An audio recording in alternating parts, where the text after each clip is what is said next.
So, Chat. Wo waren wir beim letzten Mal stehen geblieben? Wir haben irgendein Rätsel gelöst. Wenn was ist, schreib einfach Dankeschön.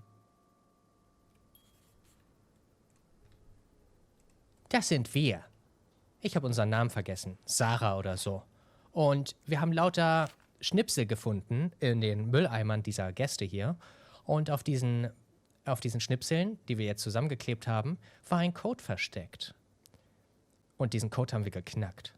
Der Code sagt, dass die Notizen im Lüftungsschacht des nächsten Raums versteckt sind. Was für Notizen? Keine Ahnung. The message said next to your room. So it has to be a vent in the corridor.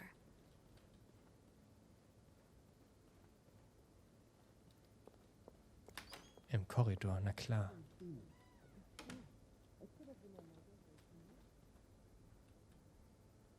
Wieso sollte jemand was hier draußen verstecken? Next to your room. Warte. Es ist da drin. Das hier ist der Korridor, der gemeint ist.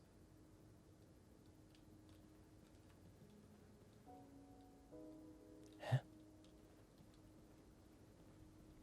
Was ist denn your room?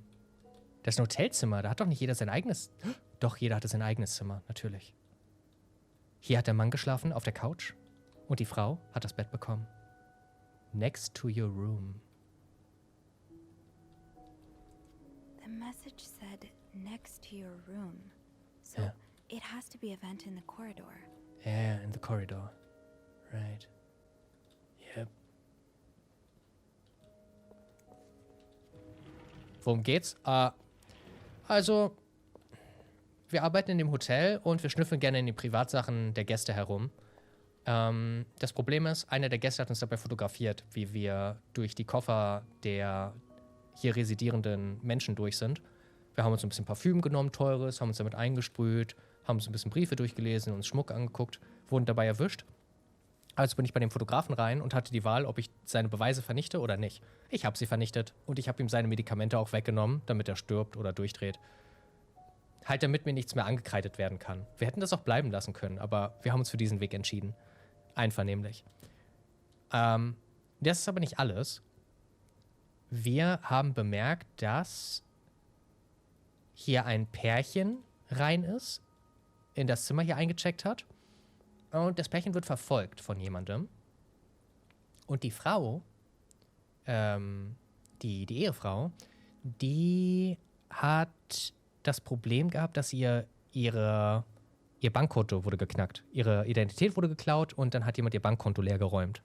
Und ihr Mann und sie sind jetzt irgendwie in Aufruhr. Der Mann hat seiner Ehefrau, deren Konto geknackt wurde, eine Nachricht hinterlassen, woraufhin sie alleine rausgestürmt ist aus dem Hotel. Normalerweise waren die immer zusammen unterwegs. Sie ist ganz alleine aus dem Hotel rausgerannt, nachdem sie die Notiz gelesen hat. Wir wissen nicht so genau, was das damit auf sich hat. Das klären wir halt irgendwie noch auf. Das Problem ist... Digga. Was meinen Sie mit Korridor? Den draußen im Hotel, da sind aber keine Lüftungsschächte. Ist das hier your room? Next to your room. Der. Do not disturb. Well, that's one less room to clean today. I won't complain.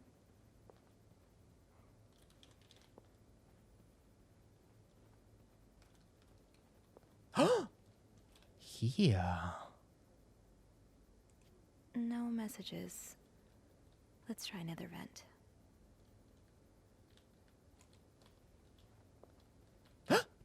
Hier. I can't see anything in there.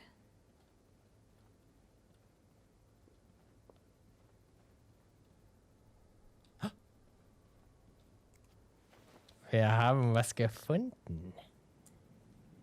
Ein weiterer Code. Oh oh.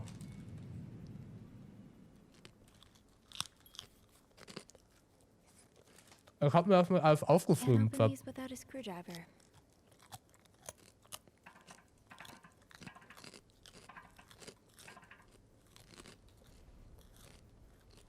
Wo kriegen wir jetzt einen Schraubenzieher her? Hier ist so Malerwerkzeug, aber kein Schraubwerkzeug.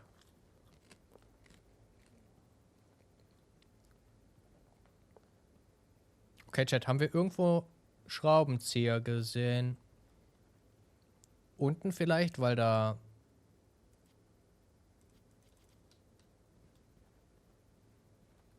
Nee. Waren wir hier schon mal drin?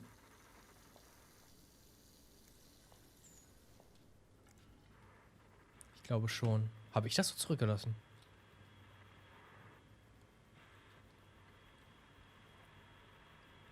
Ich habe meine Beweise nicht verwischt. Das ist alles offen, als ob hier jemand geschnüffelt hätte. Oh mein Gott. Ich will keinen Ärger kriegen.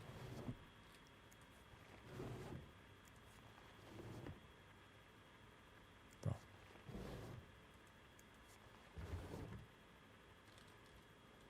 Scheiß drauf.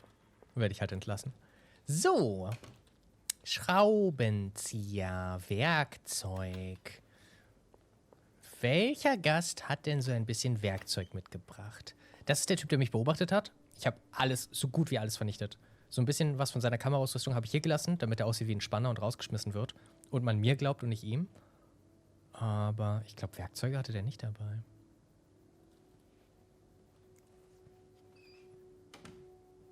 Alle Schubladen zumachen? Nein.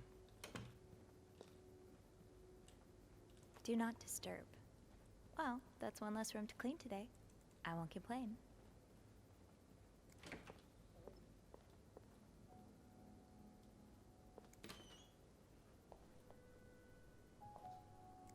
Ist das Geld? Schrauben werden gedreht und nicht gezogen, sind ja keine Nägel.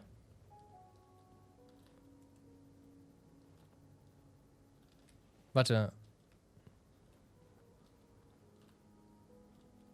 Ja, Schraubendreher heißt es offiziell, aber jeder sagt Schraubenzieher, umgangssprachlich, ne?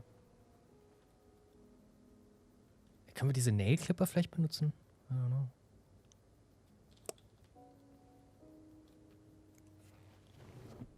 Wir wechseln zu Bettwäsche. Oh, weiß schon. Kommt darauf an, wie aktiv ich bin. TWN-Wiggle, wo schon 31 Monate TWNUH.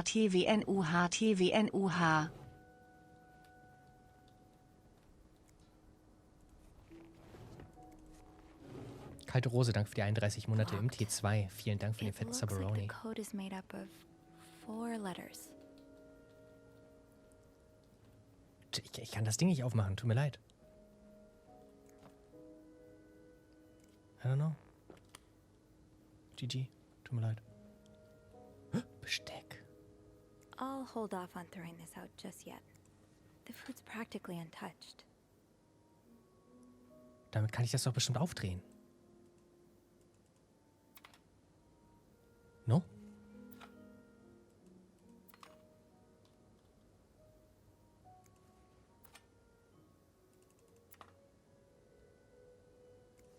One of our more expensive bottles. Was there a special occasion? Maybe.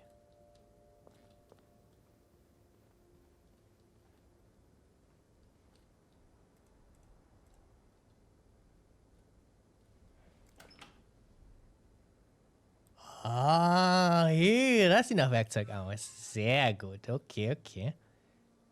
Was ist das? Wait, Sophie, you don't need these. Be careful. Eugene's a pro at fixing the fuse box whenever there's a power outage. Switch. Okay, Chat. Hier muss was sein. Huh, this must be Eugene with his daughter. He looks like a caring father. Shoot, no screwdriver. What's life without a little challenge? What's life without a little challenge? Please, I just want to open this.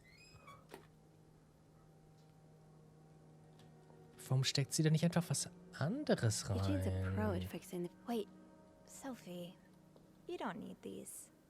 Be careful. It's a slippery Vielleicht unten im slope Keller? towards Ich durfte becoming an den order. Dings nicht. Ich dachte auch so, im Keller, es wohnen ja auch ein paar... Oh, warte, was ist das hier?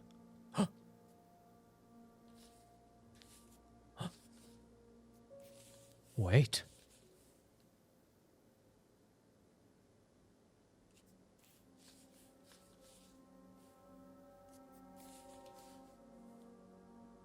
Oh.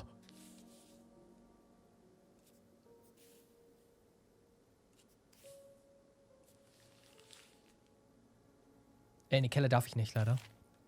Highest priority, huh? That means Eugene's probably working in Bernard's office right now. Bernard? Eugene, Bernard tells me there's a cold draft coming from his window and it's turning his office into a freezer. Fixing this should be your highest priority today. Linda.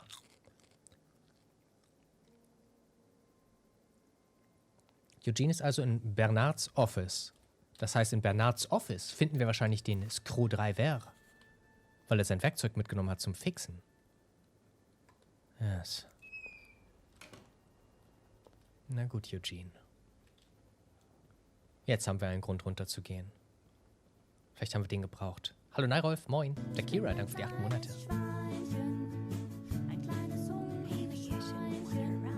Acht Monate, wie schön. Danke für deine tollen Streams. Sie will noch die dreckige Wäsche aus den Zimmern loswerden. Bang.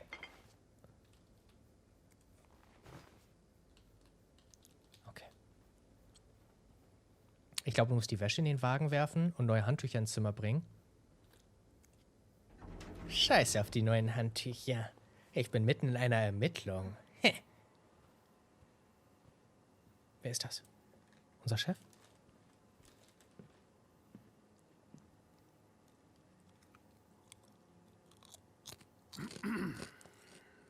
It's, Miss Belivet, isn't it? What? Oh, Roy. Oh, right.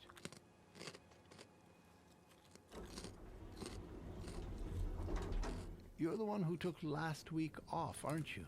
You had to, take care of your sister, I think? Mother. My mother. She's very sick. No, I hope this doesn't become a recurring thing. I need to know I can count on you. I understand, sir. What are you doing here, anyway? Are you on break?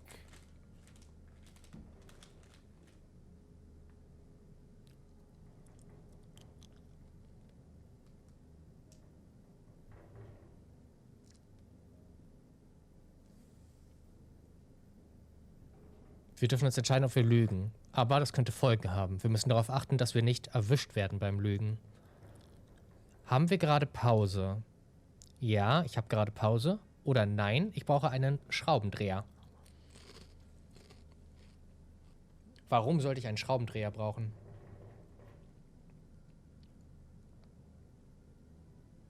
Das sind Sachen, die wir normalerweise an den Hausmeister weiterleiten würden, korrekt? Das ist problematisch. Ich bin ein kleines Schweinchen, ein kleines Der Kunde hat einen verlangt. Jonah, Dankeschön. Hannah für die 11 Monate. Vielen Dank. Und Akira, danke für die 8 Monate. Vielleicht sollten wir ehrlich mit ihm sein. No, I'm just getting a screwdriver. A screwdriver? What for? Loose vent. Well, that sounds like a job for Eugene, doesn't it? Yes, you're right. Then leave the repairs to him. Okay, I will.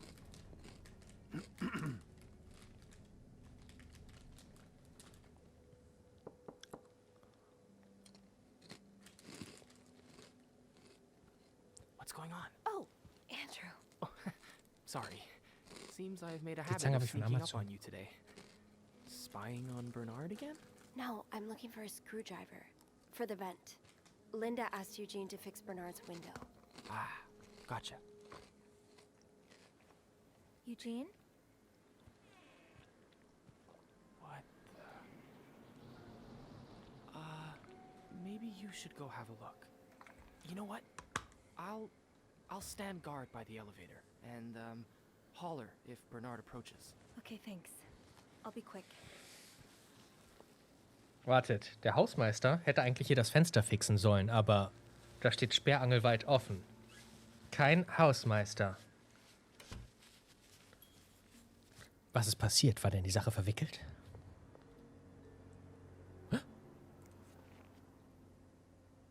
Aha. Let's get you to that vent. Den nehmen wir direkt mal auf hier.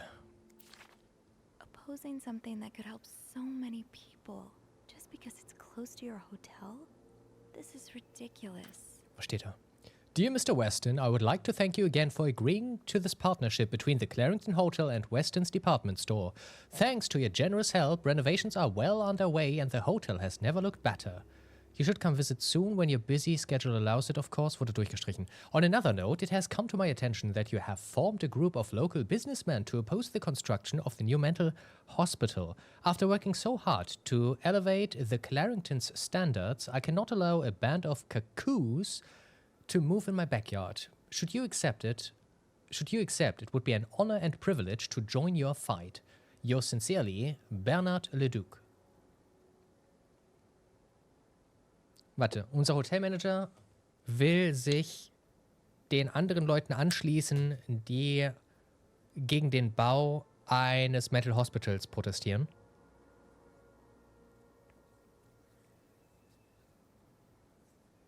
Okay.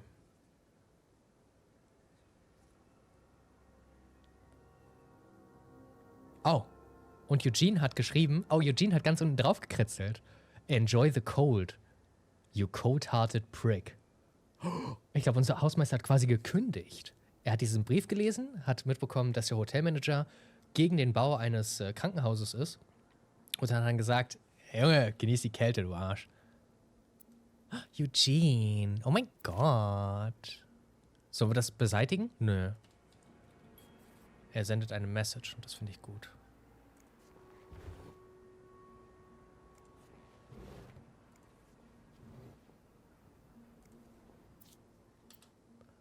Check on room 602. Ask Eugene to fix radiator. Call Weston's office. Apologize to Mr. and Mrs. Drake for Valentine's ball mishap. Speak with contractor about cost overruns. Call Weston's office again. Decide winner for employee of the month. Oh, wir könnten Mitarbeiter des Monats werden. Wartet. Wenn wir die Erinnerung wegwerfen, dass er mit diesen Leuten telefonieren wollte, vergisst er vielleicht, denen seine Unterstützung zukommen zu lassen. Und wenn er ihnen die Unterstützung nicht zukommen lässt, wird das Hotel vielleicht doch gebaut. Ein BH? Ew. Is this Linda's? Ich weiß nicht.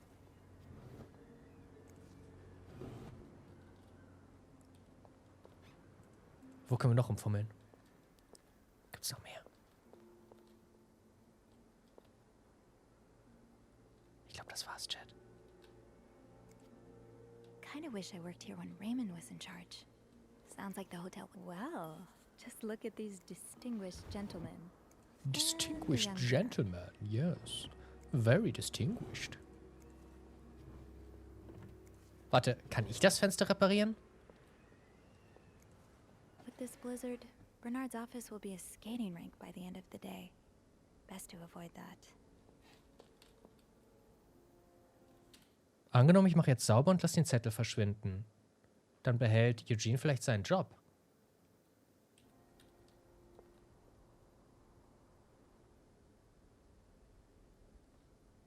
Darf ich das reparieren? Nö. On second thought, maybe some fresh air is exactly what Bernard needs right now.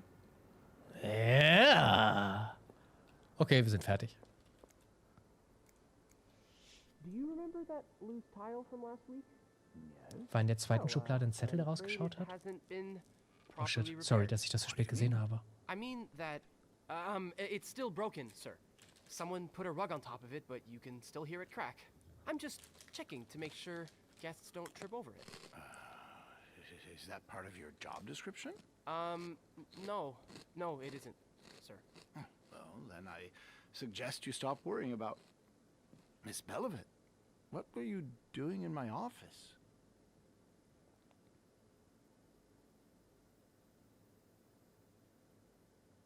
Wieso habe ich hier gestanden und bin ich weggelaufen?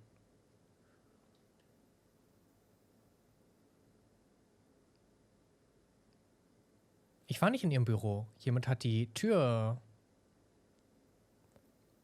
Ich kann die Schuld auf Eugene schieben. Der war ja wirklich da drin. Chat. I was simply closing the door. Someone left it ajar. Huh. Must have been Eugene. Yep. Well, don't you have work to do? Yes, sir. Then get to it. Oh, Mrs. Drake has asked to see you. Again? Night L77 Love TWNH. Drache, danke für die 37 Monate. Dankeschön. We cannot afford to lose such loyal guests. Very well, sir. Very well, Sir. Jetzt würde ich gerne lauschen, wie er darauf reagiert, dass sein Zimmer halb unter Wasser steht. I think my heart stopped beating there for a moment. Yeah, me too. But at least I found what I was looking for. Perfect. Now, I should probably get to it before you-know-who comes out of his office again. Keep me posted. Er ist ein guter Mann, dem können wir vertrauen. Ich vertraue dem jungen Mann. Hab auch schon geflirtet mit dem. That was a close one. Let's steer clear of Bernard's office for now. God damn it!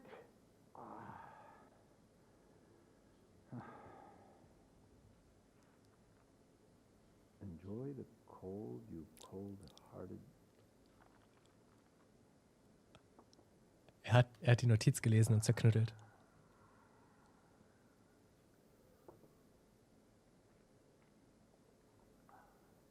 Jetzt trinkt er was?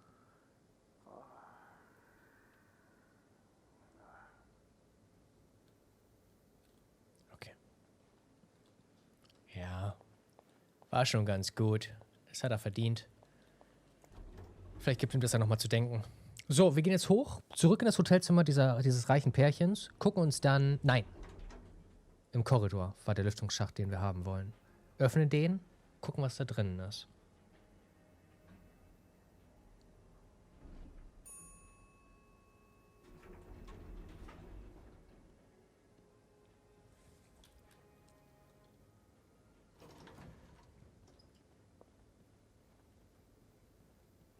Sollten wir vorher checken, ob... Habe ich die Tür offen gelassen? Oh, I guess I'm free to disturb room 508 now. But that's where Bernard and Linda were... Ew. Sollen wir... Wir gehen danach ins 508.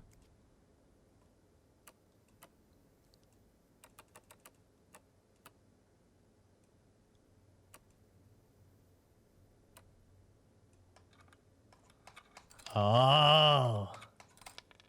So funktioniert das.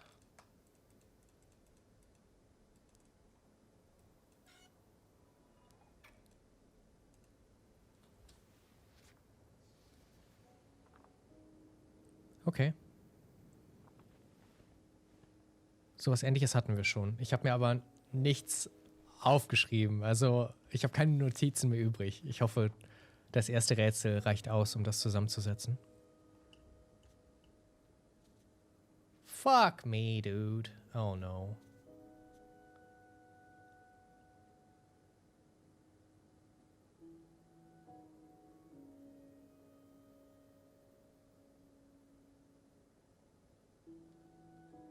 Okay. E.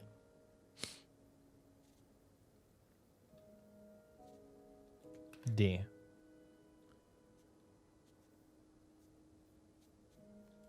E. M. Meet. Me. Tonight wahrscheinlich. Trifft mich heute Nacht.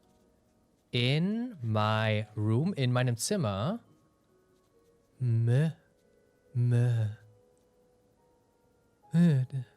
Tit. Mit. Die.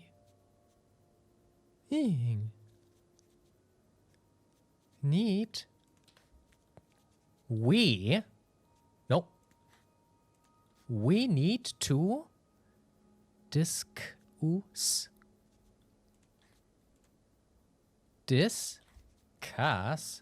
Wir müssen besprechen unseren... Wieso ist die Musiknote falsch? Oder es sollte ein L sein? Meet me tonight in my room. Michel. TWN Wiggle. Michael wahrscheinlich, Chat. Meet me tonight in my room. Michael will be Sleeping? Meet me tonight in my room. Michael will be sleeping. We need to discuss our plan. What? Mit wem wollte sie sich treffen, während ihr Mann am Schlafen ist? Was ist hier los? Clarington Hotel Reception Desk, Andrew speaking. It's me. Hey, you got anything good for me? I found another message. Fascination, with danke für die 30 secret Monate. code. Dankeschön. And? It says, meet me tonight in my room. Michael will be sleeping. We need to discuss our plan. Who's Michael? A guest's husband? I don't know. It's the first time I'm hearing of a Michael in this story. Yeah, the cast keeps getting bigger. I'll just check the logbook. Was ist deine Theorie, Myla? Dass sie gar nicht ihrer Daten beraubt wurde und das gar nicht von jemand Fremdem leergeräumt wurde, das Konto, sondern dass sie 507. das geplant hat Mrs. Beaumont's und room? But she doesn't have a husband. She's here alone with... Oh, Michael must be her son. I got him some extra blankets the other day so he could build a fort. That's really nice of you. So, Mrs. Beaumont is linked to the cruises, huh? I have a feeling we may be approaching the climax of this story. I guess I should go have a look at 507, but it's not on my list. There's a do not disturb sign on the door. How about I call up there? You know, to make sure no one's home. Good idea. Just a sec.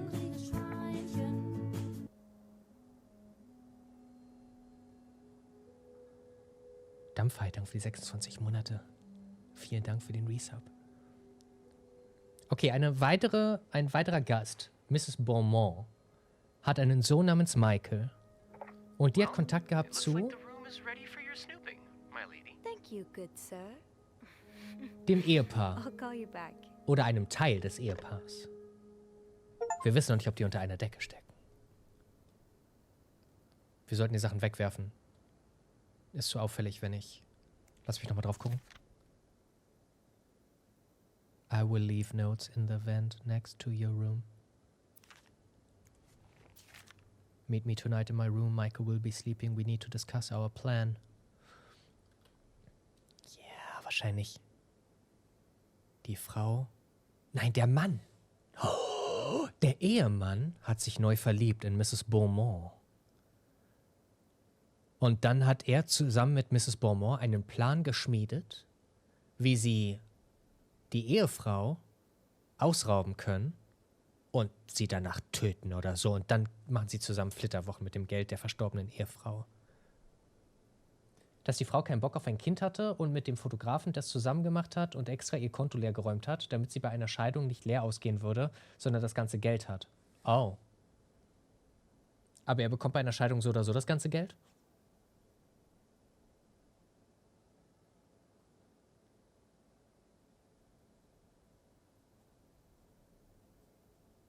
Also ein Plan von der, dass die Frauen untereinander einen Plan gemacht haben.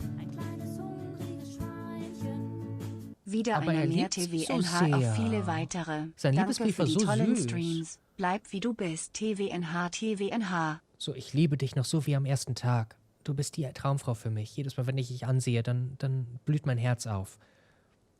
Er wirkte nicht so, als ob er auf Biegen und Brechen unbedingt ein Kind in die Welt zwingen möchte mit ihr. Wir hatten einen Artikel, der besagt, dass Frauen bei einer Scheidung ihre gesamte finanzielle Sicherung verliert. Ja, so Anti-Scheidung. Ich erinnere mich. Cookies, danke für die 17 Monate. Okay, vernichten wir die Dinger, damit niemand weiß, dass ich davon Wind bekommen habe, oder lassen wir die hier liegen?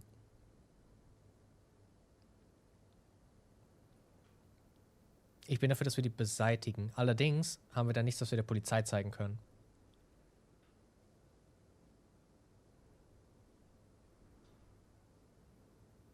Ich beseitige die. Okay. Kein Risiko.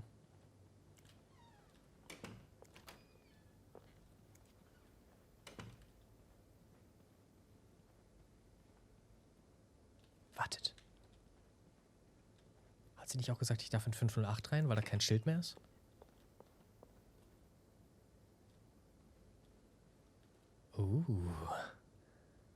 Hallo. Keine Ahnung, wer hier zu Hause ist, aber... Oh ja, hier wieder diese Scheidungsgeschichte. Sag Nein zur Scheidung. Du könntest gegen deinen Willen geschieden werden. Women and Children, Frauen und Kinder leiden am meisten bei einer Scheidung. Wife's pension rights are lost in divorce. You lose your right to the family home in divorce. Dass Frauen da halt irgendwie schlecht dabei wegkommen. I get it. Okay.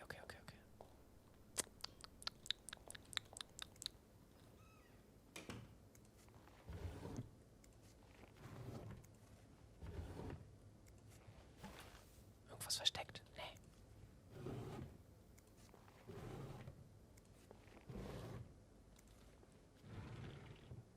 Ich wünschte, ich könnte das Ding öffnen.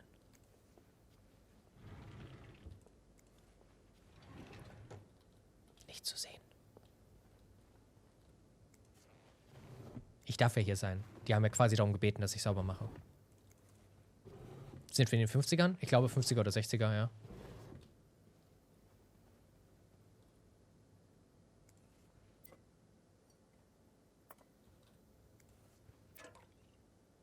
Laurent Terrier? Ist das nicht diese teure Flasche, von die wir drüben schon gesehen haben?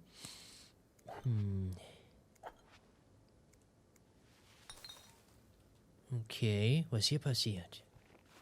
Lauter Taschentücher. Oh, achso, hier haben Linda und unser Chef haben hier rumgemacht, ne?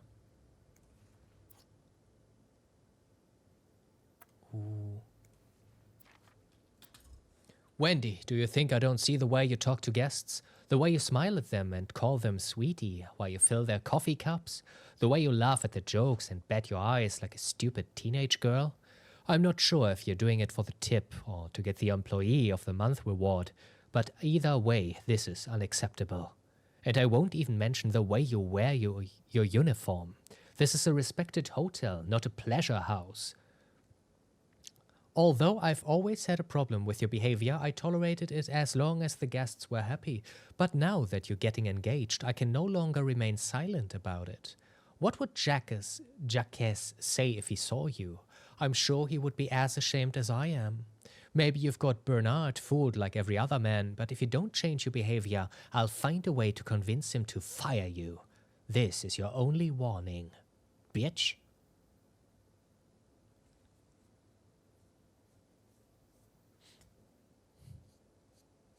Wer schläft jetzt mit wem? Schläft Linda mit...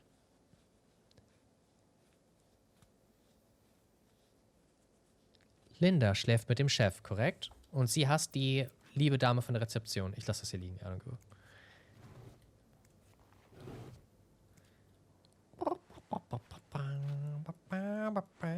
Das sieht gut aus. Alles schön, alles schick.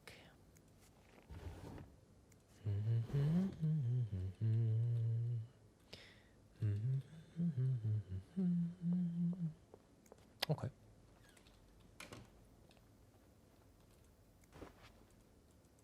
Fuck, wieso habe ich das mitgenommen? Okay. Zurück zu unserer Quest. Zimmer 507. Unser Kumpel hat angerufen, um sicherzustellen, dass niemand sich im Zimmer befindet. Eigentlich sollen wir nicht rein, weil das Schildchen gesagt hat, bitte nicht stören. Aber wir müssen hier rein, weil Miss Beaumont in die ganze Sache verstrickt ist.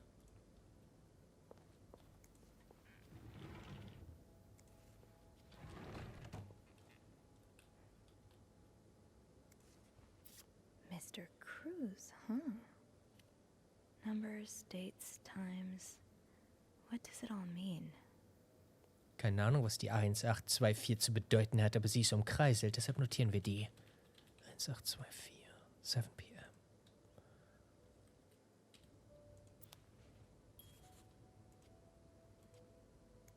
Vielleicht hat das mit dem Koffer zu tun, den wir im Nebenzimmer liegen sehen haben.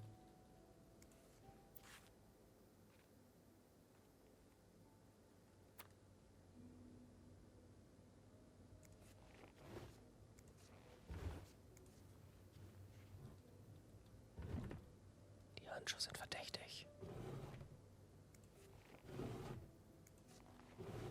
Okay, soweit so gut. Das ist ihr Kind. Also, ihr Kind spielt da. Michael.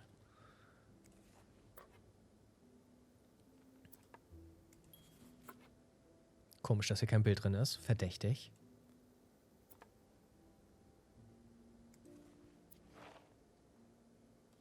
süß.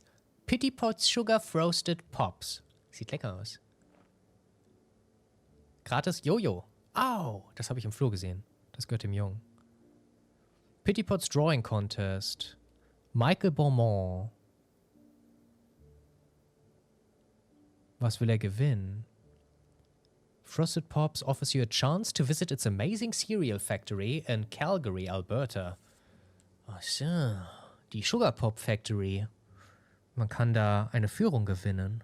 To win, it's simple. All you've got to do is draw Frostbite, our beloved mascot, enjoying a delicious bowl of Pity Pot Sugar's Frosted Pops. You can only participate once. Be sure to send your very best drawing. Der Junge sollte also, wenn er daran teilnimmt, ein Bild malen vom Pinguin, wie er so ein paar Sugar Pops verspeist. Hast du das schon abgeschickt, junger Mann?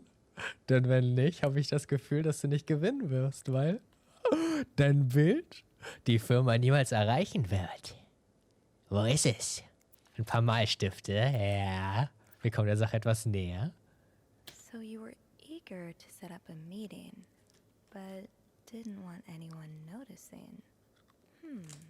I hope you're well in spite of the circumstances. We've been on the train for 2 days now. It's a long ride, made even longer by the fact I cannot wait to see you again. We are scheduled to arrive in Montreal on the eve of Valentine's Day. I booked room 509. It's a marital suite. When we arrive, please refrain from talking to me until we can figure out a safe way to see each other. Say hello to Michael for me. Mrs. Beaumont. Die Ehefrau von nebenan hat Kontakt gesucht zu Miss Beaumont, die hier in diesem Zimmer residiert. Und sie haben so ein bisschen auf Geheimniskrämerei gemacht. Sie haben sich verabredet, gesagt, in dem Hotel bin ich, das und das ist mein Zimmer, aber rede nicht in der Öffentlichkeit mit mir. Niemand soll wissen, dass wir miteinander zu tun haben. Verdächtig. Oh, Michael. Adults Daddy. can be so confusing. I'm sorry, but Mama asked me not to promise tell you the name of it's not our you. hotel. Papa, es tut mir leid, aber Mama hat mich darum gebeten, dir nicht den Namen des Hotels zu verraten. Sie hat mir aber erlaubt, über das Zimmer zu reden. Wir haben 2 kleine Betten, ein Radio und sogar einen Fernseher. Mama hat mich sogar ein Fort bauen lassen, eine kleine Festung. Und die Hausfrau da, das Hausmädchen, hat uns sogar extra Decken gebracht. Die ist wirklich lieb. Das Hotel ist auch cool, aber ich vermisse unser Zuhause. Ich wünschte, Mama und du, ihr könntet glücklich sein. Und ich wünschte, dass alles wieder so werden würde, wie es vorher war. Aber Mama sagt, es ist unmöglich. Sie sagt, dass sie dich nicht länger liebt. Glaubst du, dass sie aufhören wird, dass sie irgendwann aufhören wird, dass sie auch irgendwann aufhört, mich zu lieben? Michael. Oh mein Gott. Oh no. Und ich wollte dein Bild vernichten. Ich bin so ein Schwein. Hier sind Batterien drin, falls du sie brauchen. Die WN Wiggle. Oh no. Oh no. To Anne Bursey. Subject, Michael's withdrawal from school. Oh, er wurde aus der Schule rausgenommen, oder was? Dear Mrs. Bursey, we have successfully processed your request to withdraw your son, Michael Bursey, from his school's schedule and system under the agreement that you will continue his education from home. Oh, der soll gehomeschooled werden. Von zu Hause aus unterrichtet. Following this letter, you will receive the list of books and school materials you need to purchase in order to follow the curriculum from home. A social worker will be in touch to help you understand our milestones so that your son can benefit from our programs from the comfort of his home. Thank you for thinking of your son's education. Director Donald Byron. Ja, aber das ist an eine Frau Bursey adressiert.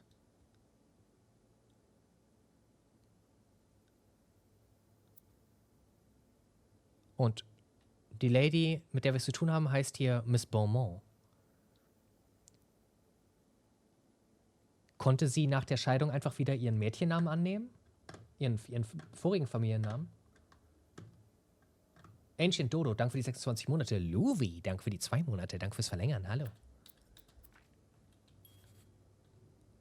Dann ist das wahrscheinlich passiert, weil sie nichts mehr mit ihm zu tun haben wollte. Ne? Sounds like this is from your school days, but the name Noch of nie the mit falschem singer is Namen eingecheckt? Oh. Vielleicht hat sie den gar nicht geändert. Vielleicht ist Beaumont existiert vielleicht gar nicht. Damit man sie nicht findet und nicht mit der anderen zusammen Oh, Bursey, merke ich mir. Dear Anne, you were right, I miss the snow already. Liebe Anne, du hattest recht, ich vermisse den Schnee bereits. Es ist so heiß in Texas. It was quite a shock after the cool weather of Montreal. Das war ein kleiner Schock nach dem kühleren Wetter in Montreal. Meine Family hat Schnee zuvor noch nie gesehen und ich konnte nicht die richtigen Worte finden, um zu beschreiben, wie wunderschön er doch ist. Sie verstehen einfach nicht, was ihnen entgeht. I wish I could build my brothers a snowman like the one we built together a few weeks ago. I know it's childish, but I had not had that much fun in years. Okay. Christmas was exhausting. Weihnachten war ein bisschen erschöpfend. 9 days of eating, singing and dancing. 9 Tage essen, singen und tanzen. Das war großartiger Spaß, aber ich bin auch ein bisschen froh, dass es jetzt vorbei ist und ich mich ein bisschen ausruhen kann.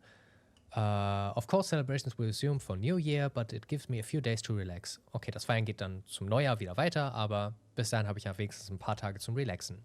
Wie laufen die Dinge mit deiner Familie? I know you don't get along well, but I hope you are still able to have a good time. Ich verstehe, dass ihr nicht so gut miteinander auskommt, aber ich hoffe, dass ihr trotzdem eine schöne Zeit habt. Ich werde am 8. nach Montreal losziehen. Kann es kaum abwarten, zurück zu sein. I miss finding black cat hairs all over my clothes. I miss our late night studying sessions at Harry's. I even miss Sister Miller's classes, if you can believe it. I will see you soon. Warm wishes.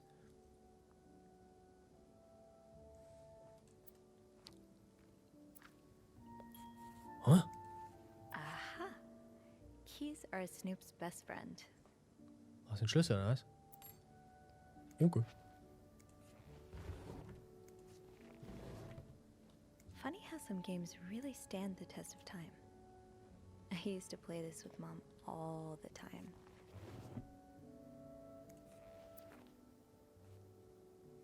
Adam und Eva.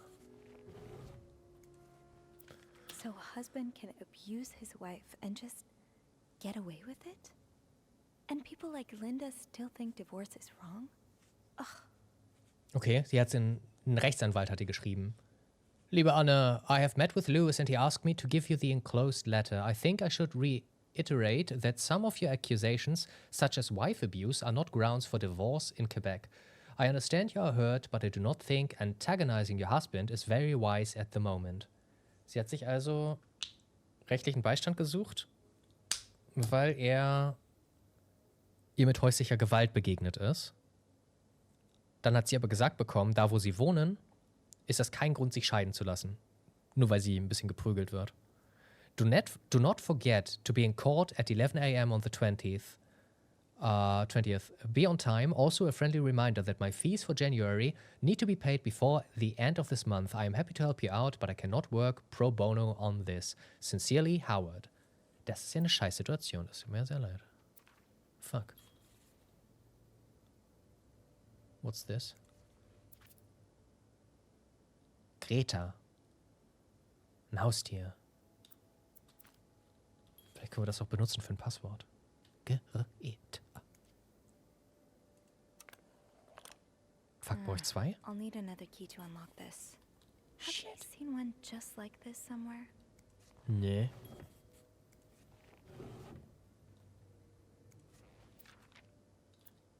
This letter has been sent to you and has been around the world 3 times. The one who breaks the chain will have bad luck. Mr. Smith received the letter in 1953, made 33 copies and sent them. 3 days later, he won the lottery. Mr. Jones received it in 1956, made 33 copies and sent them. 3 days later, he discovered an old treasure in his backyard. Das sind diese komischen Kettenbriefe. Die kenne ich auch von WhatsApp oder, weiß nicht, zu WhatsApp-Zeiten und MSN und so. Nicht WhatsApp, ICQ und MSN, so rum. Du musst diese Nachricht unbedingt an 30 weitere Leute schicken, sonst hast du noch 10 Tage zu leben. Junge, wie viele Briefe liegen hier, Digga? Nicht mal bei mir sieht's so aus. I just met with your damn lawyer. You've got some balls to accuse me of all that. As if you were so irreproachable yourself. Do you think I don't know where you spend your nights? But worst of all is that you won't let me see my son. You won't even tell me where he is. If you think you have a chance to get custody, you really don't know me well. I won't let you take Michael away from me. Okay, Nachricht von dem Ehemann. Was fällt dir ein, mir sowas zu unterstellen? Denkst du, ich wüsste nicht, wo du deine Nächte so verbringst? Und er hat gesagt, dass er sich das Sorgerecht holen wird. Und alle Mittel und Wege einleitet, die nötig sind. Mons, hi. Squeepy, dankeschön für den Raid. Hoffe, ihr habt einen schönen Stream gehabt. Schönen guten Abend. Hallo.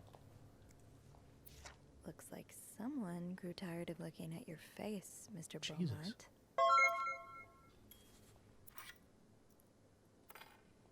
Throw away. Warum stecken wir den nicht ein? Der sieht wertvoll aus.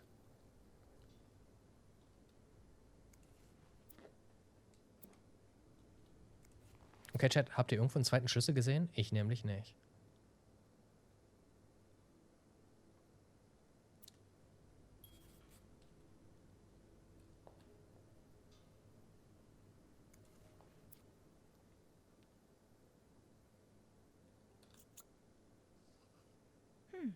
A lovely shade of lipstick. Yes, yes. Auf dem Nachttisch rechts? Those few coins in my tip jar were getting pretty lonely. Wir haben gerade Kleingeld I'll geklaut. appreciate the company. Ups. Aw, that's so sweet. I didn't do much, but I'm glad it meant something to you. Dear Sophie, thank you so much for taking care of our room every day and bringing us extra sheets. Michael and I wanted to give you a little something before we left. Oh, ach, das war für mich vorgesehen. Das ist ja süß. Danke. That look in your eyes. What does it mean? You don't need to know my And name, but who's you've this seen me. from? I've recognized that look in your eyes when you checked in. You and I don't need to make a fuss about this. Fuss out of this. You keep your wits about you and I'll do the same. Eine Nachricht an Miss Beaumont oder Miss Bercy oder wie auch immer sie heißt. Jemand Drittes hat sie erkannt beim Einchecken. Und hatte gesagt, dass jeder seines Weges gehen soll und sie einfach nichts miteinander zu tun haben. Offiziell. You don't need to know my name, but you've seen me. You and I don't need to make a fuss out of this. Keep your wits about it. Ein Mitarbeiter hat etwas mit dir zu tun? Aber wer? Und wo ist mein zweiter Schlüssel? Und was mache ich jetzt mit den ganzen...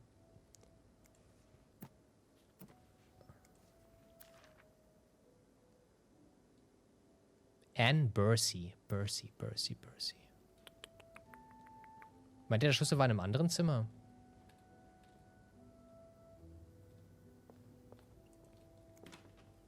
Guck mal, wir können jetzt vielleicht Folgendes machen. Wir haben drüben noch einen Koffer, der ungeöffnet ist. Vielleicht ist das Passwort Greta. Locked. It looks like the Oh, code is 4 made up Buchstaben. of 4 letters. In dem Fall, ich habe absolut gar keine Ahnung, was ich hier eigentlich tue. Uns fehlt ein Schlüssel, um dieses Schmuckkästchen zu öffnen. Hier drüben wird er wohl nicht sein, das wäre mir schon aufgefallen. Muss irgendwo nebenan sein.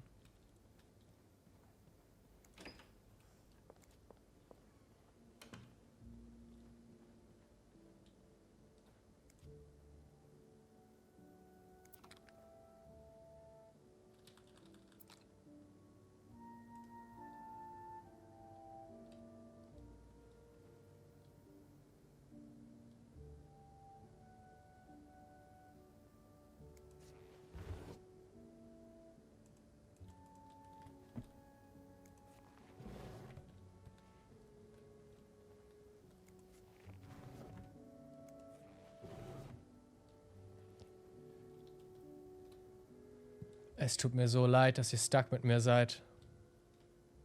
Ich bin nicht so gut darin, jeden Stein zweimal umzudrehen. Badezimmer, maybe? Da waren wir relativ schnell wieder draußen.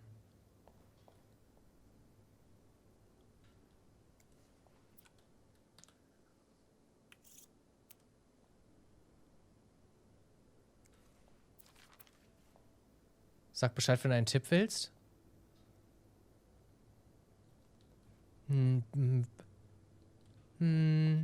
Ja. Wo ist der Scheißschlüssel? Warum sagt sie hätte den schon mal irgendwo gesehen? Help, Stepchat, I'm stuck. True.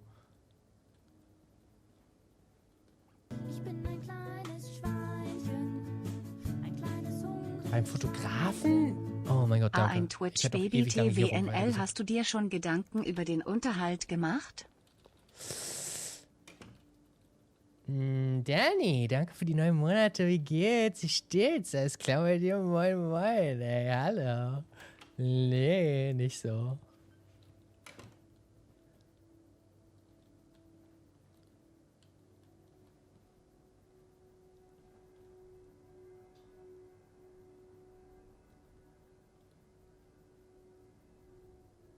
Right.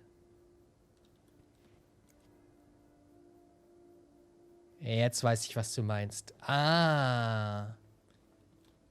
Ah.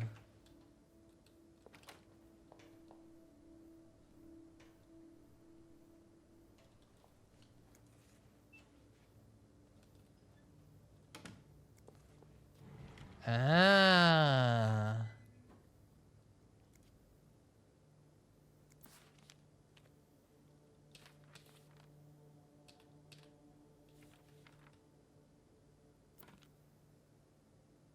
Okay, Sophie, you should probably put this down. Now.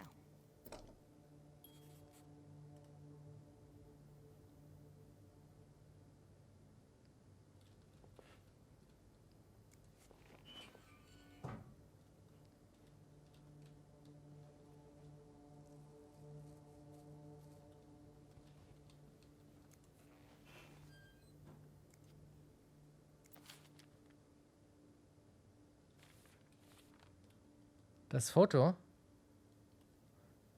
Ah. Oh. Sie trägt den zweiten Schlüssel als Halskette. Oh. Mamma mia. Sehr gut kombiniert. God knows where she is. Aber sie ist weggelaufen, das heißt, wir kriegen das Ding nicht auf. Clarington Hotel Reception Desk, Andrew speaking. Hey, Andrew. Sophie, Danke. crazy timing. I've got something Oh for you. mein Gott, das hätte lang gedauert. What is it? I heard a certain Mr. Cruz and a Mr. Morgan had an argument yesterday evening. Really? Who told you that? Jacques did. Apparently, it got so heated he had to get involved. And it sounds like I was on the right track, because he heard a particular word thrown around quite a lot. Can you guess what it is? Kawabanga? Cowabunga? Yes, exactly. Really? No, I'm just kidding. It's affair. Affair. How bad was the fight? I think Jacques got in the middle of it before it got too intense. But he said Mr. Cruz looked like he was about to kill Mr. Morgan. So Mrs. Cruz must be having an affair with him, right? And her husband found out? Maybe, but that doesn't explain Mrs. Beaumont's involvement with Mrs. Cruz. What do you mean? I found a chest in room 507. I think it can only be opened by turning 2 keys at once. I found one of them in Mrs. Beaumont's things. What about the second one? Well, I remembered seeing a similar key in one of Mr. Morgan's stocking pictures, so I went back to check. Mrs. Cruz wears it as a pendant. It looks identical to Mrs. Beaumont's key. Let me get this straight. Mrs. Beaumont and Mrs. Cruz own identical keys that open a chest with 2 locks? Okay, there's definitely something going on between them. Damit sie sich gegenseitig vertrauen können. Das habe ich jetzt erst gecheckt. 2 Frauen und jede von denen bekommt einen Schlüssel. Und man braucht beide Schlüssel, um diese Schatulle zu öffnen.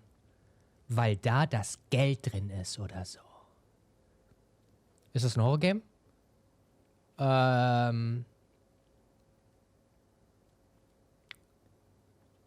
Die Suche nach den Items ist Horror. Ich glaube, sie haben eine Affäre. Nein, die Frauen? Oh, die Frauen. Vielleicht haben sie entdeckt, dass sie lesbisch oder bisexuell sind.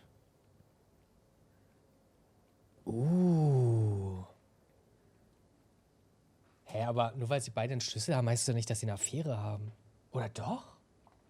Oh, sie steht auf Ladies. I think Mrs. Cruz and Mrs. Beaumont might be the ones having the affair. Really? Yeah. Well, it is the 1950s after all. I guess anything's possible. Did you find any clues that might support this? Nothing Nee. concrete. I mean, I did find a letter that suggests they may have gone to college together, but they could just as well be good friends, right? Yeah, that's probably more likely. I guess we'd know for sure if we could have a look at that chest, but I don't think I'll be able to open it.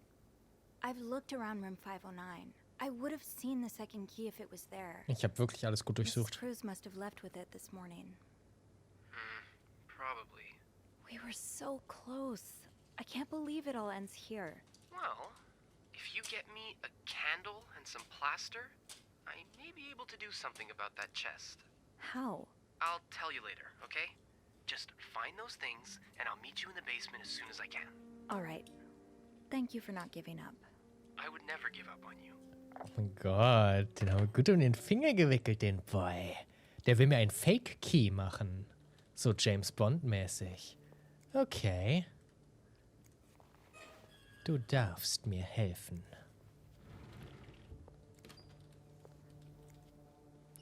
Der denkt wahrscheinlich, dass er auf diese Art und Weise mein Herz gewinnt, aber... Wartet, was soll ich besorgen? Shit. Eine Kerze und... With the renovations, there has to be plasters somewhere on this floor. I should grab some before going down. Plaster, right. Das ist, für die das nicht wissen, das ist hier...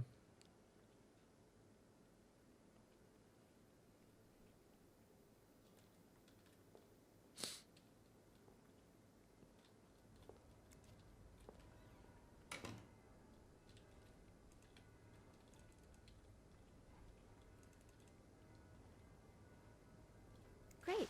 This takes care of half of this little scavenger hunt. As for the candles, doesn't Rebecca keep some in her locker downstairs? Okay. Ich habe keine Ahnung, was es ist. Aber irgendwas, das wir brauchen, um einen Abdruck vom Schlüssel zu machen.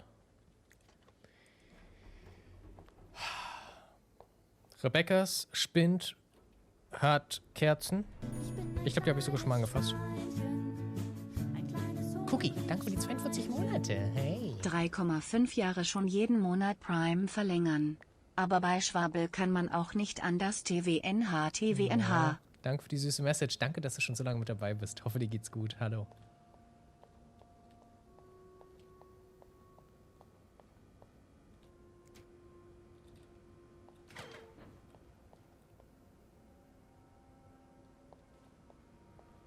Wo?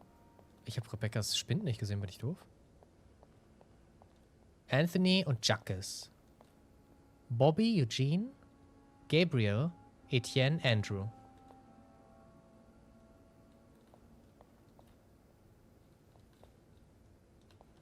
Chat, wo ist Rebecca?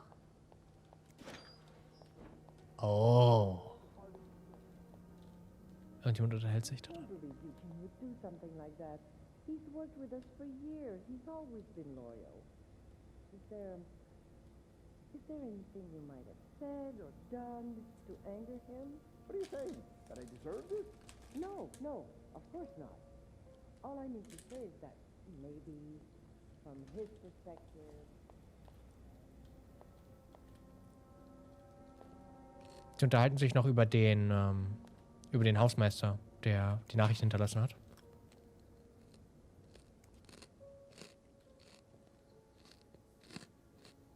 Hm?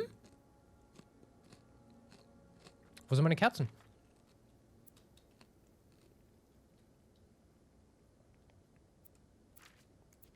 So you do have a stash of candles. I can barely see a thing. Bernard wants us to continue working, but I'm not risking chopping off my fingers. Didn't you start hoarding candles since the last power outage? I'm saying we wanted to be caught in the dark basement again. Where's your stash? It's urgent, please. Die Küche. Für die Küche haben sie Kerzen gebraucht. Tja, dann weiß ich ja Bescheid, wo ich hin muss. Kein Problem. Die Küche ist oben, oder? Gut. Sollte ich noch irgendwo rumsniffen? Sniff, sniff, sniff. Der Pausenraum. Have you heard there's a famous movie director staying in 602? Yes, I was there when he checked in. I don't know who he is, but he must be pretty important because Bernard was almost licking his boots. He even let the man bring his dogs in the hotel. Is he shooting a picture in Montreal? Blah, blah, blah, blah. We could meet famous, blah, blah, blah.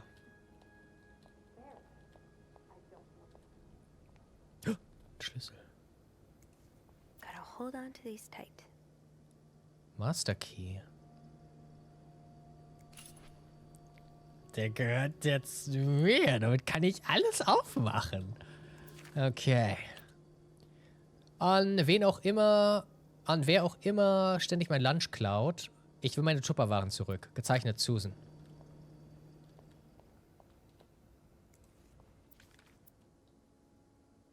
Bobby, you realize it's the person with the lowest score who wins, right? Warte. Was war auf der Rückseite? An alle Bediensteten, Mitarbeiter. It has come to my attention that several guests have complained about a member of our staff going through their belongings in their absence. This has to stop now. Die Gäste haben bemerkt, dass jemand durch ihre Sachen wühlt. Das war ich. Anyone with information regarding the situation should come to my office as soon as possible. I want the person behind this swiftly identified and reprimanded. Should no one come forward within a week, punitive measures will be taken against all of you. Oh nein, wir haben unsere lieben Mitarbeiter in Gefahr gebracht, weil wir überall rumgeschnüffelt haben. Trotzdem hat mich niemand verpfiffen. Dafür bin ich denen echt dankbar. Und jetzt ab in die Küche, Chat. Na los. Wir müssen die Kerzen holen. Sophie, you're forgetting what you came here for. The candles. Better try to get them before Andrew gets here. What?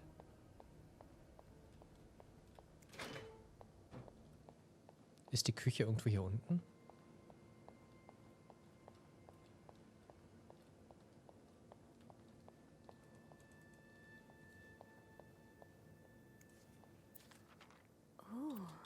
Is this a movie script? Oh mein Gott. Needs more murders. Add killer tornado. Okay.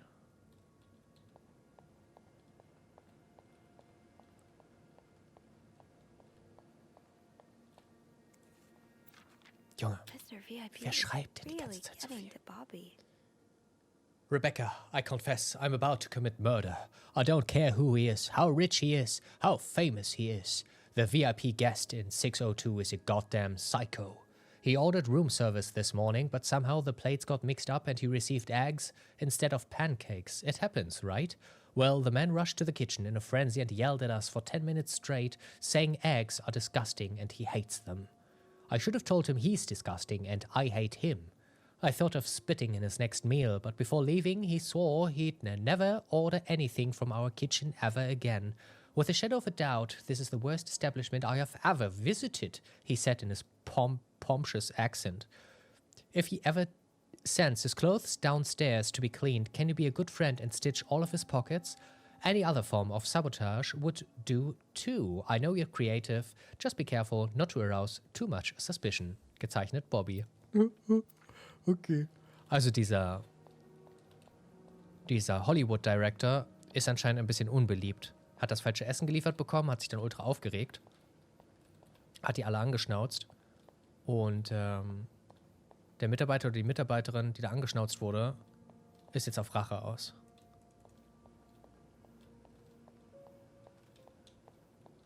Wo ist die Kitchen?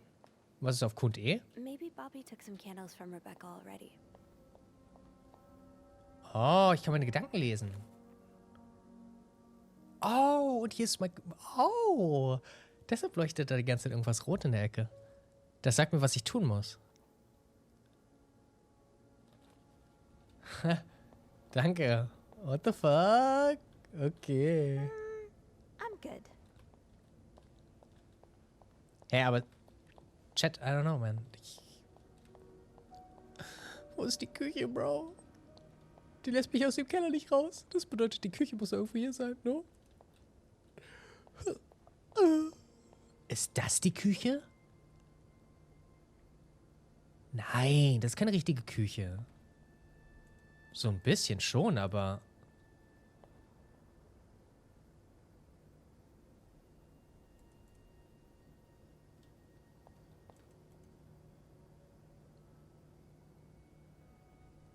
Ich sehe keine Kerzen, Chat.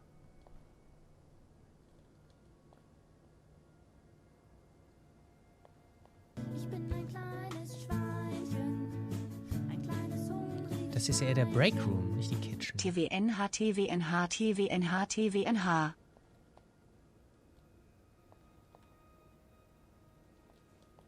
Zuckereule, danke für die 29 Monate. Hallo, schönen guten Abend.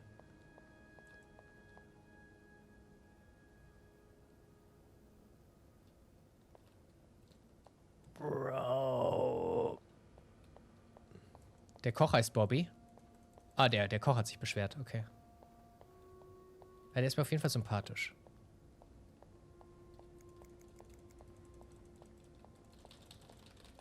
Ich kann nicht. Okay.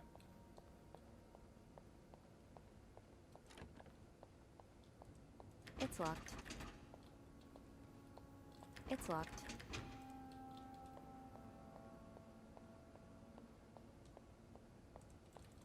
Sophie, you're forgetting what you came here for. The candles. Better try to get them before Andrew gets here. Sie haben doch legit gesagt, dass sie die Candles haben wollen für die Küche. Warum gehe ich denn nicht in die verfickte Küche, Dude?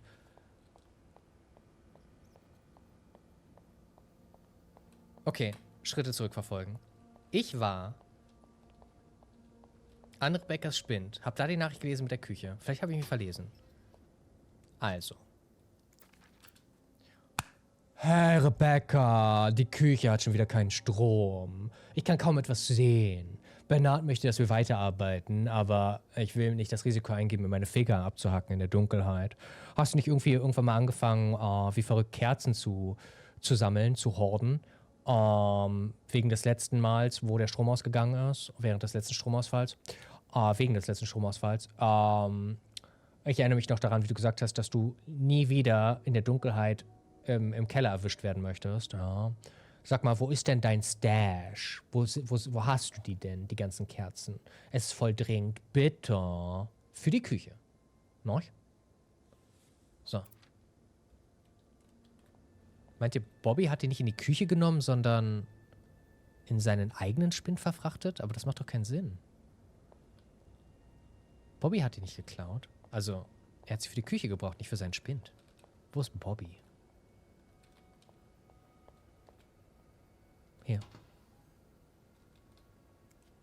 Oh, die ganzen Tupperdosen. Er hat das Essen geklaut, oder?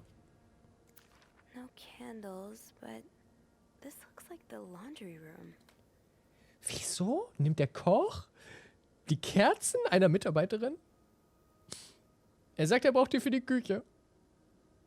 Aber anstatt die in die Küche zu bringen und mich da suchen zu lassen, nimmt er die Kerzen aus dem Spind seiner Mitarbeiter, geht zu seinem eigenen Spind, macht da eine Skizze vom Basement oder whatever und zeigt den Ort, wo er die Kerzen jetzt stattdessen versteckt hat.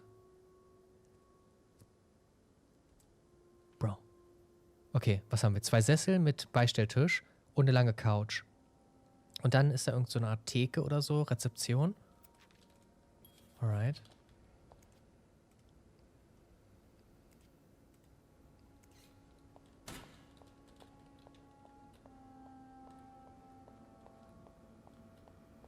Ich dachte, das ist ihr Stash.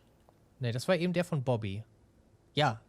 Rebecca gehören die Candles und Bobby, der Koch, hat die angefragt, weil er in seiner Küche gab es keinen Strom mehr.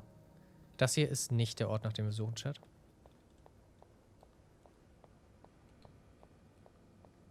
Folgt mir, ich habe mir das gemerkt. Vielleicht hier?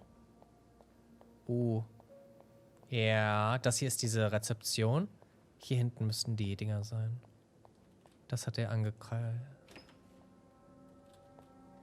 Bro.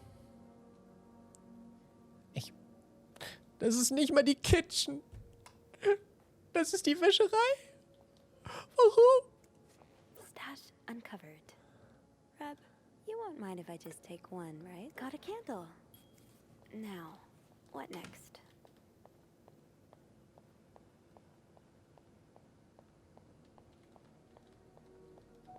Oh.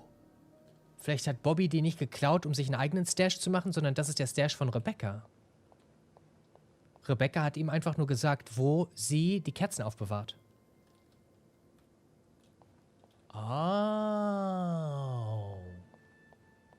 Okay, ja, so macht mehr Sinn. There you are. I'm not sure I understand what the plan is here. Well, I remember reading a spy novel, I can't remember the title, it wasn't that good, in which they used wax and plaster to make a key mold. I'm thinking we could do the same. Are you sure it's gonna work? Sure? No. In the novel, they used a special kind of wax, not candle wax. But I think it's worth a shot. Yeah, you're right. So let's do this, shall we? Er ist so cool, oh mein Gott. First step, pour the wax, I suppose? Careful though, the pot's probably hot.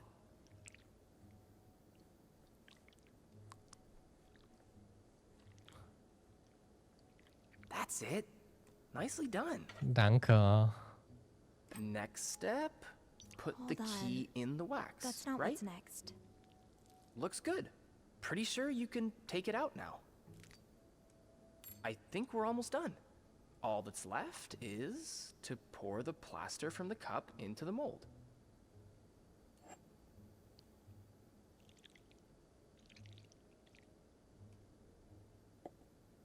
Good job. Danke. So now we wait until it's dry, I guess. How long do you think it's gonna take? A few minutes, probably. We can poke it every now and then to check.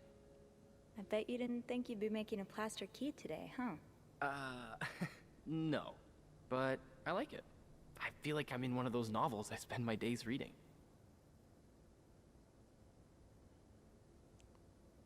Was liest du denn gerade so? What have you been reading lately? That's your book there, isn't it? Yeah, it's a play by Agatha Christie, Witness for the Prosecution. What's it about? It's the story of a lawyer who takes on the case of a man accused of murdering an old widow. There's strong evidence against him, but the lawyer is convinced of his innocence. Sounds interesting. Yeah. Actually, there's a film adaptation of it playing at the theater right now. Oh, es läuft im Kino. Hast du das schon gesehen? Oh yeah, it rings a bell. Have you seen it? No, not yet. I always prefer to read the book or the play before seeing the film. Hey, how about we go see it together? Oh, er ist mutig. Er ist mutig. Hätte ich mich nicht getraut, aber er hat sich getraut. Chat, wir brauchen ihn. So, also später können wir uns immer noch überlegen, ob wir ihn fallen lassen oder nicht, aber wir stecken ziemlich drin in der Scheiße. Der Chef will unseren Arsch haben. Er weiß, dass irgendjemand die Gäste, den Privatkram der Gäste durchschnüffelt. Wenn er herausfindet, dass wir das sind, dann werden wir sofort rausgeworfen und wir müssen unsere Miete bezahlen. Der Dude hier, er weiß, dass ich der Verbrecher bin, dass ich die Verbrecherin bin, dass ich überall rumschnüffel. Er könnte mich jederzeit verpfeifen. Wir sollten uns das nicht verscherzen mit ihm. Noch nicht. Ich würde das total gern mit dir angucken, aber ich warte ganz brav, bis du dein Buch zu Ende gelesen hast. Yeah, I think I'd like that. Awesome. Lowe's Theater is not too far from here. Why don't we meet after work one of these evenings? That sounds great. Oh, look. I think our key double is dry and ready to go. Gute Nacht, Sophia. Schlaf schön. I could not have done this without you. Well, I'm glad I was able to be of some help. I should get back upstairs, though. I've been gone far too long already. Let me know how it goes with the key. Oh, and you should probably be careful when you turn it. Otherwise, it could break inside the lock. Yeah, I'll be Das war nicht careful. gut. Thank you for everything. You're welcome, Sophie. Ich dachte, er wollte zuerst zu Ende lesen. Vielleicht hat er das nur so dahergesagt. I don't know. Für uns macht er eine Ausnahme, weil wir eine Süße sind. Okay, endlich dürfen wir nach oben. Bin gespannt, was da drin ist.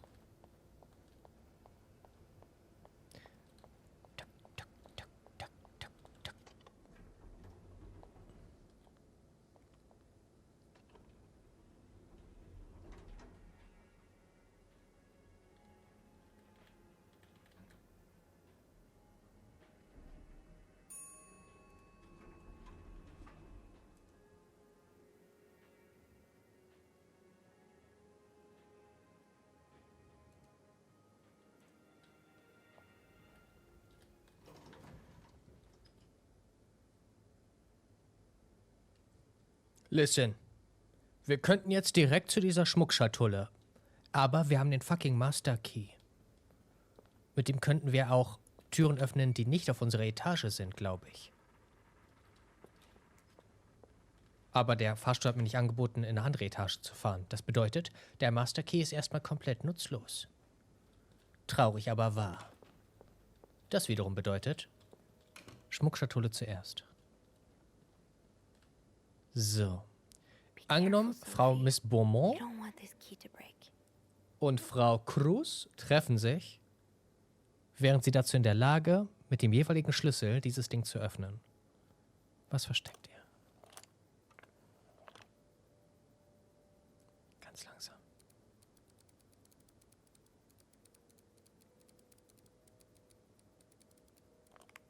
Okay. Liebesbriefe. Maybe.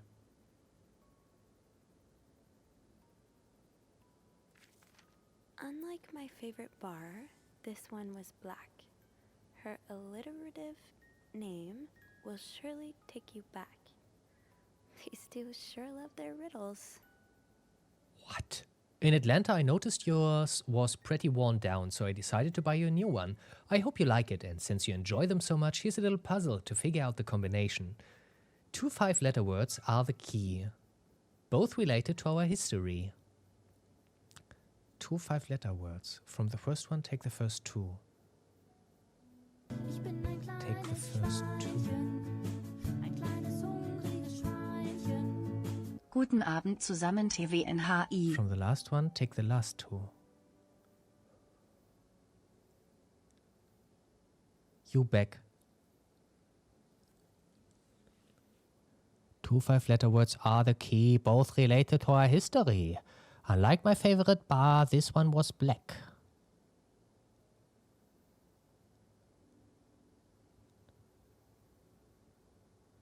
Her alliterative name will surely take you back.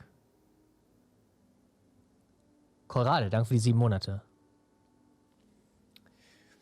Take the first 2. From the first one, take the first 2. The first 2? Oh, the first 2. Wovon redest du? Okay, ich bin kurz davor es zu lösen. Wir gucken noch ein bisschen weiter. I hope you get better. Try to rest today. I will bring you hot soup after class. Ja, okay. Weiß nicht. Huh. Marcella invited you to the movies. Let me guess. You said yes. It's playing in a theater. It's based on a novel I read a while back. I am sure you would love it, seeing as you like crime stories and murders so much. Nothing creepy about that. Will you come with me? Sie haben sich gegenseitig ins Kino eingeladen.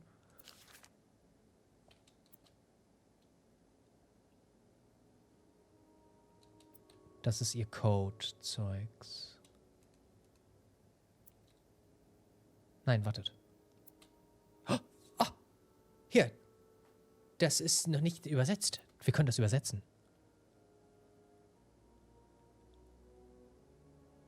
Oh, warte, es hat für mich übersetzt.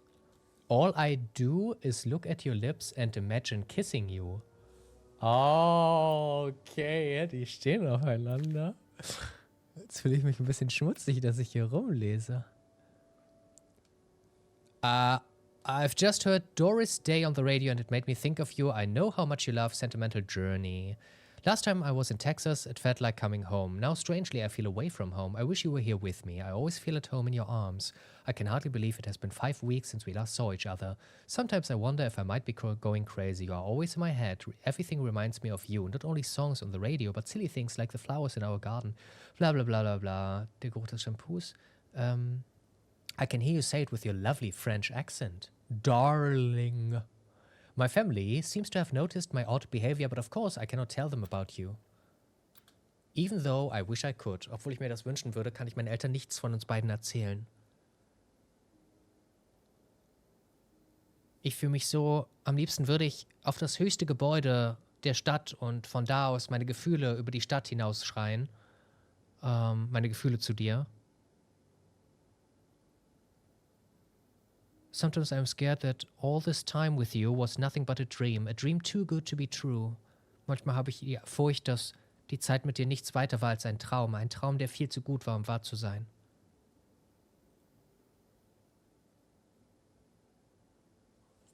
I long for your embrace and the taste of your sweet lips. Okay, die hatten wirklich was miteinander.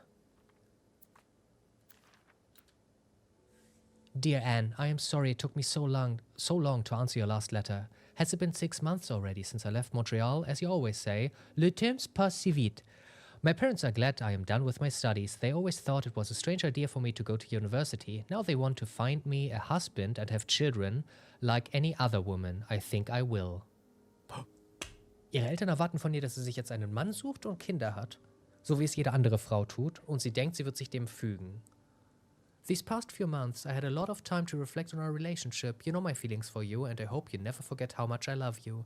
But we cannot hide our heads in the sand any longer. We were lucky our story lasted as long as it did, and foolish to think it would last forever. Our love is forbidden, and hiding it from my family is proving more and more difficult every day. You will always have a special place in my heart, but I believe it is time for us to go our separate ways. Oh no! Sie meinte, dass sie schon zu lange geheim halten und dass die Geheimhaltung immer schwerer wird und dass sie halt einfach dankbar sein sollten für das, was sie hatten und dass es jetzt Zeit ist, getrennte Wege zu gehen und sich da der Society, der Gesellschaft zu fügen. Und das haben auch beide gemacht. Die eine hat ein Kind bekommen, den Michael, und die andere, Miss Cruz, hat einen Mann geheiratet, aber keine Kinder gehabt. Und als er sie auf die Kinder angesprochen hat, ist ihr in den Kopf geschossen, dass ihre vergangene Liebe genau diesen Weg eingeschlagen hat. Obwohl sie auf Frauen steht und mit der Frau zusammen sein wollte, hat sie sich auf einen Mann eingelassen und mit dem entgegen ihrer Interessen und Wünsche Kinder bekommen. Und sie wollte nicht den gleichen Fehler wie ihre Jugendliebe machen. Ich verstehe. Jetzt habe ich alles aufgedeckt. Und anscheinend habe ich die Sachen geklaut. Ich sollte sie wieder zurückpacken. Was jetzt? Put letters back. Nein, ich behalte sie. Als Druckmittel.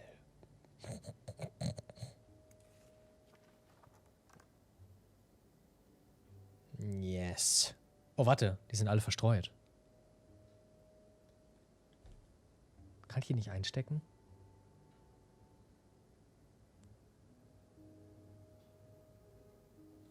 Okay, in dem Fall packen wir die zurück. Gut. Hat uns das in irgendeiner Weise, hat uns das irgendwie geholfen jetzt? Nee, oder? Was machen wir jetzt? I've got 2 keys. Now, let's test them out. Ich habe sie schon ausgetestet. Oh! Ja, stimmt, der. I need to figure out 2 5-letter words, both related to Anne and Marcella's past. Oh mein Gott. Oh no. Oh no. Oh no. Oh Gott. Okay. Okay, ich verstehe. Okay. Okay. Okay, hold up.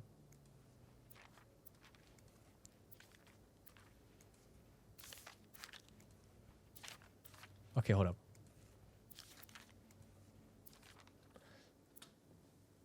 Unlike my favorite bar, this one was black. Her alliterative name will surely take you back. Yes, yes, yes. 2 5-letter words are the key, both related to our history. Unlike my favorite bar, this one was black. Entgegengesetzt zu meiner Lieblingsbar war das hier schwarz. Was war schwarz?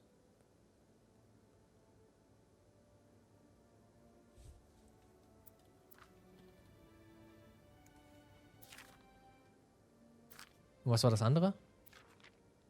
Alliterative name will surely take you back. Her name. Her name.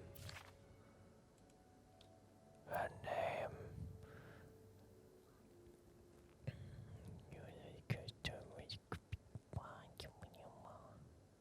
This one was black.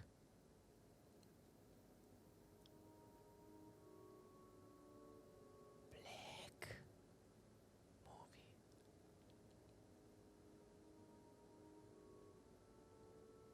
Movie. Das Theater. Nee. Okay, oder?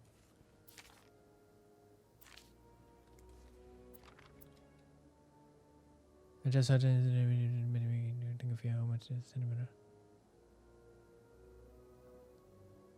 Doris.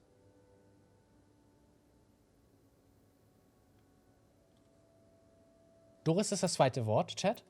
Okay, Doris ist das zweite Wort. Sind wir uns einig? Das ist der alliterative name that will surely bring you back. Oder so. D-O-R-I-S. Okay. Und davon sollen wir die letzten zwei Buchstaben nehmen. I-S. Alright? Und das erste Wort ist irgendwas. Unlike my favorite bar, this one was black. Irgendeine schwarze Bar.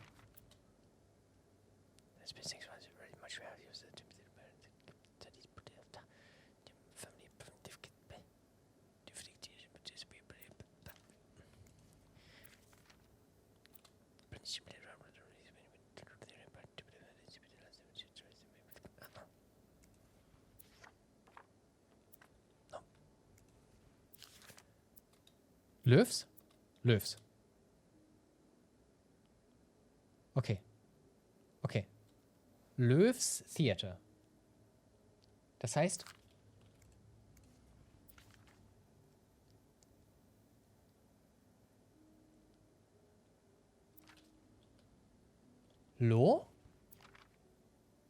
Lois. From the first one, take the first two. Yes. Oh, warte, muss ich das wieder inspizieren? Doris Day. Yes. That's an alliteration, isn't Yes. it? Yes. Doris. Yes. I-S. Yes. Das habe ich doch schon gesagt eben. Und jetzt das Ticket. Löw. Oh, das ist es nicht.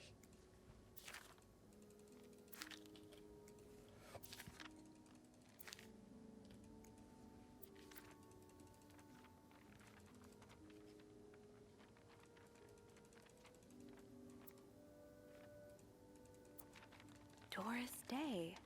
That's an alliteration, Wir müssen isn't doch das Black-Ding finden, Chat. Ich Doris. verstehe noch nicht, was mit Black I-S. ist.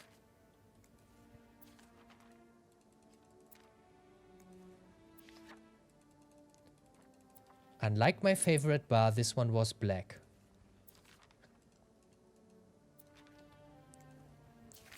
Was war black? Die Suppe? Was war schwarz?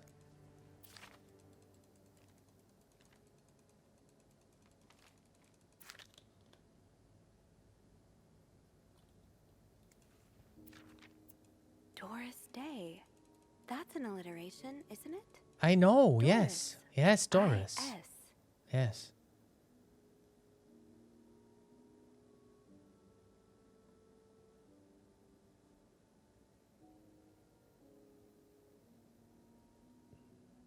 Yes, yes.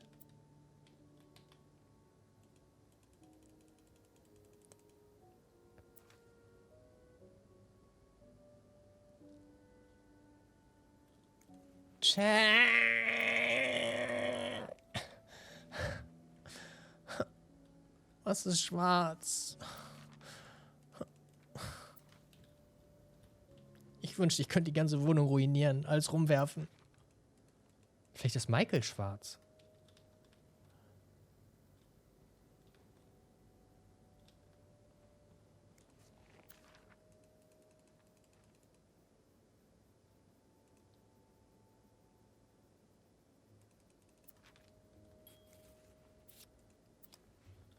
Unsere Seelen? Okay. Ich bin so froh, wenn wir mit dem Spiel fertig sind. Das ist so kacke, Mann. Das ist nicht für mich gemacht. Weil ich kenne die Antwort doch, Chat. Ich habe doch die Antwort schon. Die Antwort war Louis oder so. Lois. Wenn ich das irgendwo eingeben könnte, dann hätte ich schon längst fertig gerätselt. Aber ich muss das ja irgendwo anklicken. Unlike my favorite bar, this one was black. Both related to our history. Vielleicht ist da noch was drin, was ich übersehen habe. Oh mein Gott, nein. Fuck off. Der ist nicht black. Hier ist auch von nichts Schwarzem die Rede. Alright.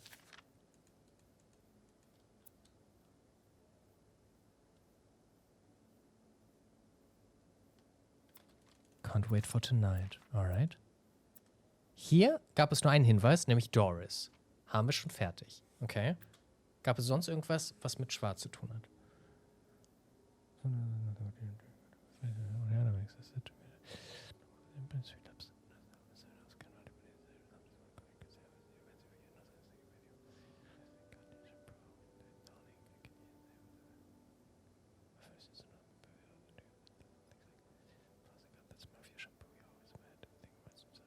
Okay. Nein. Black. Die Mäntel sind schwarz.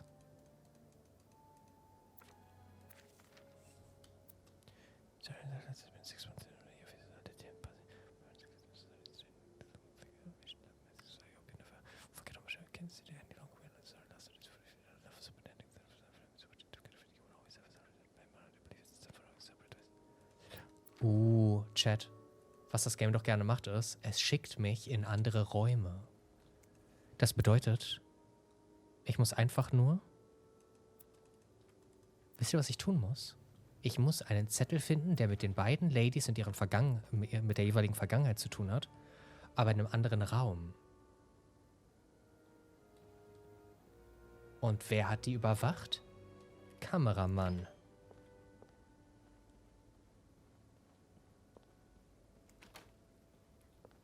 So.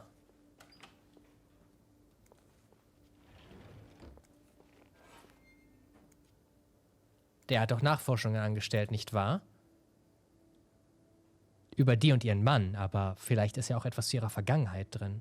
Irgendetwas Schwarzes. Nice dress was holding a flower bouquet. Heard him talking about reception saying how nice oratory was. Picked some flowers. To find out what oratory they were talking about. Ja, was ist ein Oratory? Erzähl mir mal, was ein Oratory ist, Bro. Okay, nein.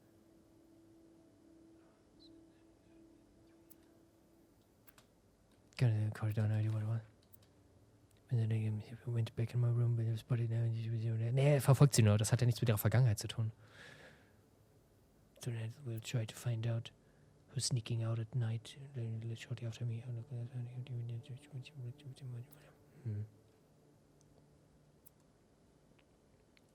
This one was black. Black, black, black, black.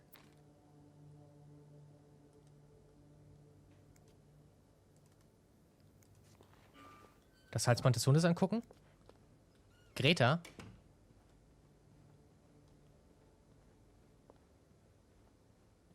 Okay, ja, wo war das?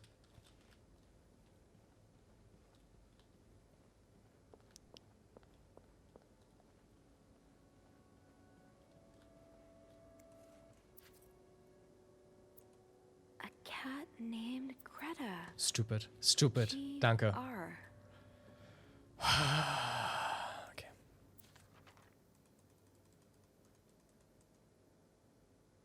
Was? Okay.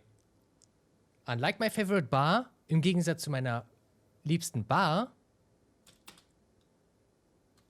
war das hier schwarz. Meine Katze. Aha, oh mein Gott, so ein gutes Rätsel. Also, wir nehmen das Griff von Greta und packen da die letzten Buchstaben von Doris rein. Grise. Und gris ist französisch und bedeutet grau. Das ist der Code für den Koffer nebenan. Verdammt nochmal. Endlich. Das ist der Durchbruch. Gute Arbeit, Chat.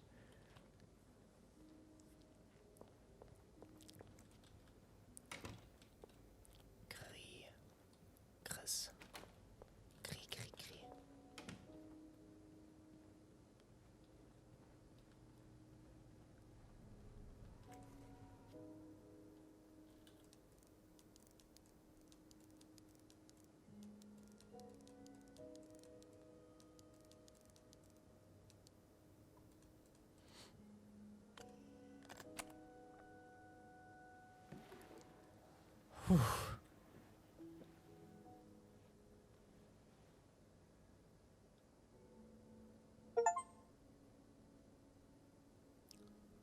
Was ist das? That novelist, Bridget Boswell, is actually you, Marcella? Dear Marcella, or should I say Brigitte, you know I prefer a good old crime story, but last week I came upon a romance novel with an intriguing title, and they were roommates. I bought it on an impulse at a train station and read it from cover to cover during the journey. Can you imagine my surprise when I recognized our story? You may have changed the names and locations, but all of our moments are there. Our endless discussions in the dorm room, our first date at the theater, our trip to Quebec City. You often said writers are thieves, but I never fully understood until now. It has been almost 10 years since I received your last letter. The letter that painted our relationship as nothing more than a summer fling. At first I could not believe you had written those words. Then I waited in vain for your answer and had to accept your love for me had never been real. Oh nein. Oh nein. Babys. For many years I was broken-hearted, angry, confused. I questioned the nature of our feelings, of our attraction, and made many wrong decisions. But this book, your book, am I foolish to think it's proof you really loved me? In any case, I hope you are well, and I am happy to see you accomplished your dream of becoming a writer. Très sincèrement, Die Anne hat der Frau Cruz geschrieben.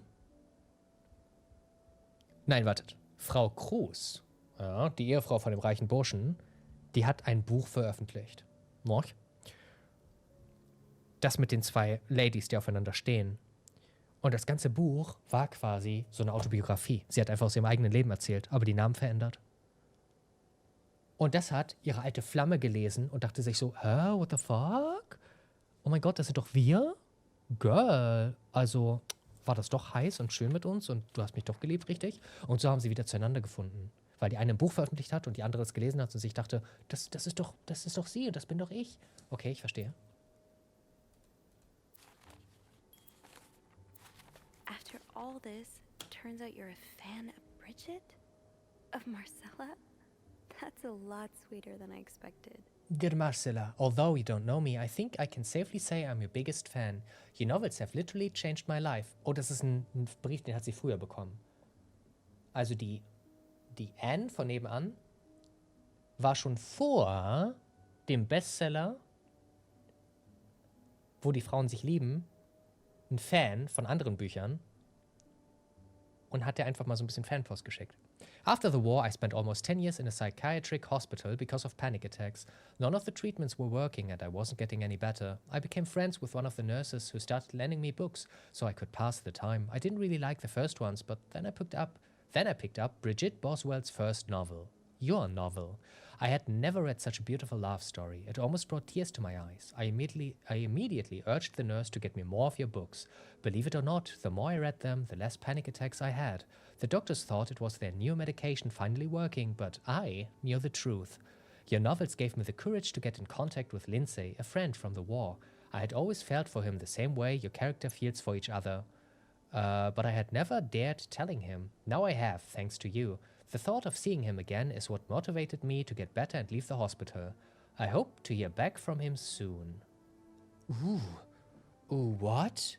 Wait a second. Oh. Also, die Dame von nebenan hat doch Schluss gemacht mit der Schriftstellerin, bevor sie eine Schriftstellerin war. Noch? Hat gesagt, sie hat jetzt vor, sich einen Mann zu nehmen und Kinder zu bekommen. Noch. Hat dann aber stattdessen 10 Jahre im Krankenhaus verbracht, wegen ihrer Panikattacken. Die sind dann aber besser geworden, noch. Durch die Bücher ihrer alten Freundin, ohne dass sie wusste, dass es die Bücher ihrer alten Freundin waren. Es ginge besser und dann hat sie sich ans Herz gefasst und, noch, eine alte Flamme angeschrieben, einen Mann, den sie immer süß fand, dem sie das aber nie gesagt hat. Mit dem ist sie dann zusammengekommen. Der Brief ist nicht von Anne? Hä? Chat, klar ist ja von Anne, wieso sollte er sonst drin sein? Paul? Wer ist denn jetzt Paul? Oh Mann, ich bin gar nicht mehr durch. Ich bin nicht gemacht für so diepe Games. Ich kann nicht mehr. After my discharge, I wanted to thank you for everything you've done for me. I've discovered Brigitte was a pseudonym, so tracking you down took longer than I thought. Fortunately, I'm a very patient and resourceful man, and I never give up. Do you think we could meet? I have so much more to tell you. Paul. Ist das Ihr jetziger Mann?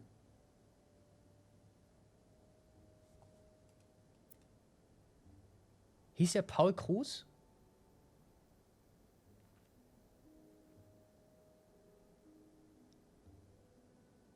Paul ist der Stalkerboy? No way. Ja? Mr. Morgan ist das. Der ja aus dem Krankenhaus gekommen ist wegen seiner Medikamente. Ich habe seine Medikamente im Klo runtergespült, weil er mich dabei beobachtet hat, wie ich schnüffel. Oh. Dann hat sie und ich, dann haben wir beide bald ein Problem weniger. Und jetzt? Bin ich fertig? There's a lot of stuff in here. I don't think I've looked at everything yet.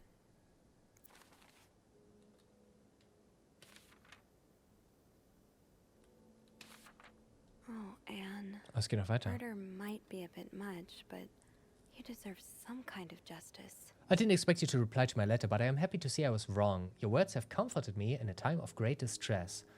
If only Louis was half the man you say Hector is. He has quite a temper and hits me frequently. Oh. Wait. What? Yeah. Die Dame von nebenan, die Anne. Bercy ist ihr richtiger Name, aber sie sagt, sie ist Frau Beaumont. Die hat doch einen Sohn. Und die wollte sich schon frühzeitig trennen von ihrem Mann, weil er sie geschlagen hat. Sie erzählt jetzt in den Briefen ihrer alten Freundin, was bei ihr in der Ehe so los ist. Obwohl sie keine Antwort bekommen hat auf den letzten Brief. Nein, sie hat eine Antwort bekommen. So rum. Okay, my bad. I'm willing to put up with it as long as he doesn't hurt Michael, but there are some days when it becomes almost unbearable. The other day I dreamt of our first date. We were watching The Postman, Only Wings Twice again. But suddenly we were in the movie. You were Lana Turner and I was John Garfield, and we were both plotting to kill my husband. I hate to admit it, but I almost hope it was premonitory. To answer your question, I do still have our box. My brother is currently in Atlanta for work, and I was thinking of going to see him with Michael next month. If you're able to meet me there, we could open the box.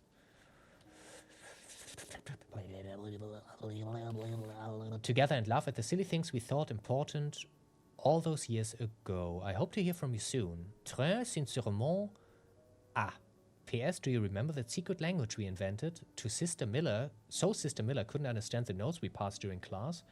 I still do. Yes. I do like a happy ending. I just hope that's where your story is headed. I don't know. Dear Marcella, thank you for sending me a signed version of your latest novel. I think it's your greatest work yet, but I do have a few comments to help make the next one even better. Oh, okay. Die alte Freundin will der Schriftstellerin sagen, wie ihre Werke noch besser werden könnten. Da bin ich ja gespannt. Okay, girl. First, I believe Rose should be more concerned with what she deserves than what her husband deserves. He may not deserve the pain she will cause by leaving him, but they both deserve to be happy, and they won't be as long as they remain together, as long as she doesn't listen to her own needs. Okay, klingt eigentlich vernünftig. Also, I think it would be great if your next novel ended on a more positive note. Imagine if Rose left her husband and rode into the sunset with Eve. Imagine if they went to New York or Los Angeles, someplace where people like us are tolerated. Imagine if they got to have their happy ending. It would be the best story ever. Oh. Sie wünscht sich nur, dass ihre Freundin ein Happy End einbaut. So wie sie es sich für sich und ihre Freundin gewünscht hätte.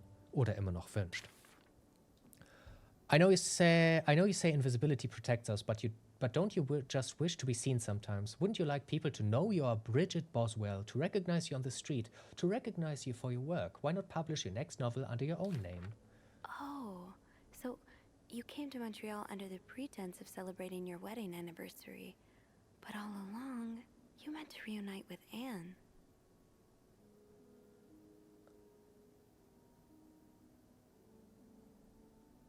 Okay. What?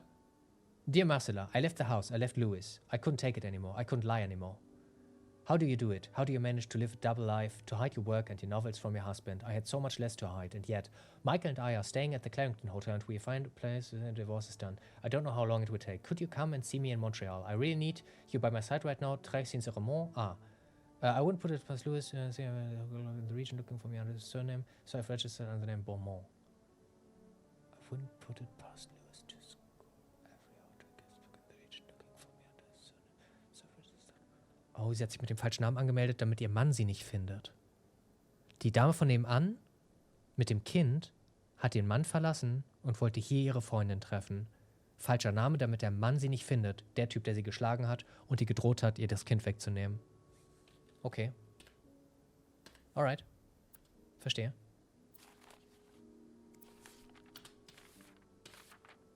Und das ist... you were able to open up to Marcella like this. Everyone needs someone to talk to. Wir sind jetzt wieder bei den Briefen von Paul. Tut mir leid, dass ich so hin und her springe. Die anderen haben wir durchgelesen. Thank you for answering my letter. I realize now how unsettling it must have been for you. Please forgive me for tricking your editor into giving me your address. I know I shouldn't have done that. I wanted to thank you as well for encouraging words concerning Lindsay. I still haven't heard from him and I'm starting to fear I might have the wrong address. I wish I could take a train to Virginia, but that's not an option right now as I can barely pay the rent. I guess I will have to find a job. As a kid, I dreamt of being an actor, a Hollywood star. I know it's a foolish dream, but what else can I do? What am I good at? I've tried getting some odd jobs already, but employers turn me down as soon as they learn where I've spent the last 10 years of my life. If it continues like this, I'll probably end up on the street like so many of my army buddies. Why am I telling you all of this? After reading your books and getting to know you through them, I tend to forget I'm only a stranger to you. I hope you don't mind. You seem to be a good listener, and I've been feeling rather lonely ever since I left the hospital. Anyway, please tell me more about your life and do not hesitate to write long letters. I must have read your previous one 1,000 times already. Das ist spooky, Chat. Dass die beiden Mädels sich gefunden haben, ist süß, okay? Und ich wünsche denen ein Happy End. Vielleicht haben wir da nachher noch ein Mitspracherecht. Aber der Typ, der 10 Jahre im Krankenhaus verbracht hat, hat sich die Adresse der Schriftstellerin erschlichen. Right? Weiß jetzt, wo sie wohnt, weiß, wie sie heißt, kennt ihre ganzen Daten. Hat sich das erschlichen, und will jetzt weiterhin Briefkontakt mit ihr haben. Ich finde das nicht süß. Ich finde das eher ein bisschen gruselig, no? Oh, und er ist auch schwul, gell? Weil er gesagt hat, er hat sich getraut, einer männlichen Flamme, einem Mann zu schreiben, auf den er stand. No? Glaube ich. An advance on my salary. So Marcella hired you. But what for? What? Die Marcella, I've just received a letter from Lindsay's mother. She tells me he's dead. Words cannot even begin to describe how empty I feel. He died 2 years ago. Before I even sent my first letter, he will never know my feelings for him, and he will never know if he could have loved me back. I guess I should have known this would end in pain, just like in novels. Er hat irgendwie versucht, seinem Papa zu schreiben anscheinend, aber der ist verstorben in der Zwischenzeit. I wish I had Lindsay's ability to find beauty everywhere, even during the war. Amidst the death and chaos, he would marvel at the forests of Germany, at the sun, the birds. He loved birds so much, he could identify them just by listening to their song. I have to admit, your proposition took me by surprise. I was hesitant to leave home at first. I was afraid to miss Lindsay's answer, but now there's nothing keeping me here. I'm desperate for anything that will help me forget the pain, but I don't have enough money to make it to Texas. Do you think you could give me an advance on my salary? Okay. Der Typ aus dem Krankenhaus hat sich die Adresse der Schriftstellerin erschlichen, weiß von ihrer geheimen Identität, hat sie so ein bisschen darum gebeten, Briefkontakt mit ihm zu halten, und hat ihr sein Herz ausgeschüttet. Dass er durch diese 10 Jahre im Krankenhaus, jetzt geht es ihm besser und so, und er guckt positiv nach vorne, aber es will ihn niemand einstellen, sobald die erfahren, wo er war und wie lange er da war im Krankenhaus. Er hat es also ein bisschen schwer. Und sie hat sich dazu entschieden, ihn anzustellen. Wofür genau, wissen wir nicht. Sie wollte ihn für sich arbeiten lassen.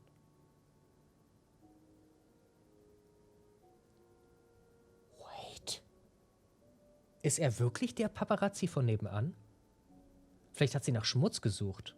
Vielleicht hat sie geguckt, ob ihr Ehemann Dreck am Stecken hat, damit sie den loswerden kann, um mit der Anne zusammenzukommen. Damit beide ihre Männer quasi verlassen und gemeinsam ein glücklicheres Leben beginnen können. Yes. I see. Bin ich fertig? So this was all a story about star-crossed lovers, with the lovers in question being Mrs. Beaumont And Mrs. Cruz, yes. Seems like it, yeah. But I'm not sure whether they chose to meet here just to reconnect for a few days, or if there's something more to it. Actually, I think I can help with that. Really? How? Well, some mail just arrived here for Mrs. Beaumont. Ich kann nicht sagen, dass er das öffnen soll. Dann macht er sich strafbar. Ich sag erstmal so, oh, ich wünschte, ich wüsste, was da drin steht. I wonder what's in it. Me too. Should we open it? Well, that's illegal. Ja, ist illegal. Sometimes the mail arrives a little damaged. Oh, was der für mich macht, weil ich mit ihm flirte. Oops. So? It's a tourism pamphlet for California and 3 train tickets. 2 Ladies, ein What do Sohnemann. you think this means? I'd say Anne and Marcella are probably planning to run away from their husbands. Yep. Those train tickets must be for them and Michael. Yep. So you're on a first-name basis now, huh? Well, after reading so much of their correspondence, I kind of feel like I know them, you know? Yeah, like characters in a book. I have to say, though, I'm still a bit confused as to how Paul fits into all of this. Scheiße, wer war Paul? Der Paparazzi. Right. Sie hat ihn engagiert. I think Marcella hired him. I Yes. found some letters Paul wrote to her. He said that her proposition took him by surprise and that he'd need an advance on his salary. What would she hire him for, though? I'm not sure. I didn't find the letter he was replying to. And why did he have those pictures of you? We'll probably never know. I think the trail ends here. Er hat doch auch eine Pistole. Vielleicht soll er ihn Guess umbringen, den Ehemann. investigations in real life always have some loose ends.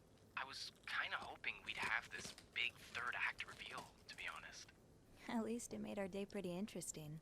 That's for sure. It helped me understand you better, too. Why Robert. you, Snoop, I mean. Hmm? Piecing together people's stories, learning what makes them tick. It makes you realize we may have more in common than it seems.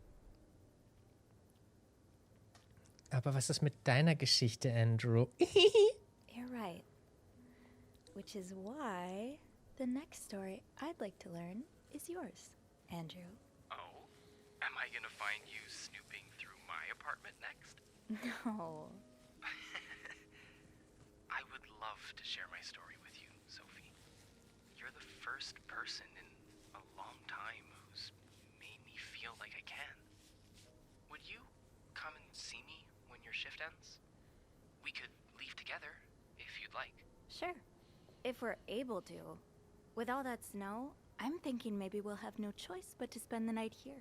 I guess that wouldn't be so bad. We could set up a pillow fort on the mezzanine. A pillow fort? We do work in a hotel, you know. There are actual beds here. Oh, I wouldn't be sleeping. I've got a reading list the size of the Eiffel Tower. This would be the perfect chance to put a dent in it. That does sound like fun. I could bring my magazines and, ooh, maybe light some of Rebecca's candles. Now I kinda hope we do get stuck here. Oh mein Gott, die wollen zusammen lesen, nicht zusammen rummachen. Irgendwie süß. I just have to finish my tasks for the day and then I can leave. Okay, was sind meine Tasks? That ringing. Sounds like the elevator doors are jammed. Wartet da jemand draußen? Chat, habe ich meine Spuren alle verwischt? Hier hätte ich doch gar nicht reingedurft, oder? Das sollten wir zumachen. Was ist das?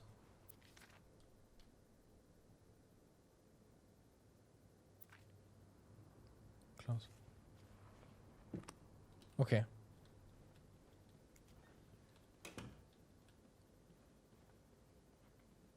Ich hoffe, ich habe meine Beweise alle weggedingst.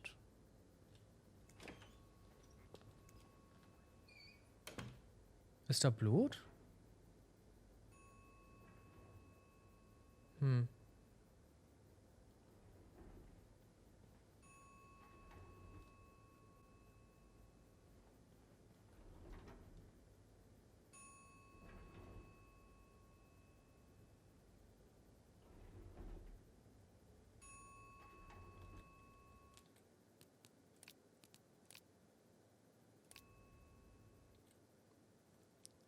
Ob das Blut ist, ob da eine Leiche um die Ecke auf uns wartet oder ob das einfach nur ein bisschen Farbe ist, die vom Maler rumgekleckst wurde, finden wir beim nächsten Mal heraus. Oh shit, Chat, das ist ein guter Cliffhanger.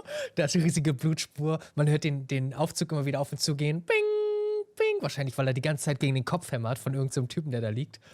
Wer ist es? Der Ehemann von Frau Cruz? Weil der im Weg stand? Dem Glück dieser beiden Damen? Oder ist es der Paparazzi, der vielleicht durchgedreht ist, weil ich seine Medikamente weggeworfen habe? Immerhin hat er eine Pistole gehabt. Ich habe niemanden schießen hören, aber vielleicht, ja, I don't know. Wir haben so viele Möglichkeiten. Außerdem, bei den Mitarbeitern waren so ein paar am Turteln und sich gegenseitig wir haben so Affären und der macht mit dem rum, die hasst die, will die um ihren Job bringen. Auch die Mitarbeiter hätten sich aneinander vergehen können. Verdammte Scheiße. Sollen wir noch einen ganz kurzen Blick um die Ecke wagen? Warte, ich gucke, ohne euch. Das ist gemeiner.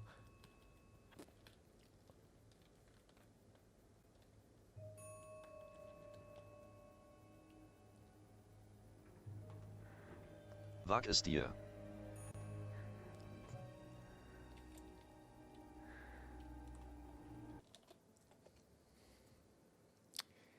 Es war ein schöner Tag. Ich hoffe, ihr stimmt zu. Denn wenn man Freunde hat, vergeht die Zeit im Nu. Nicht, das ist doch eine gemeinsame Reise, Chat. Nicht ohne mich gucken. Wir machen morgen das Ende, okay?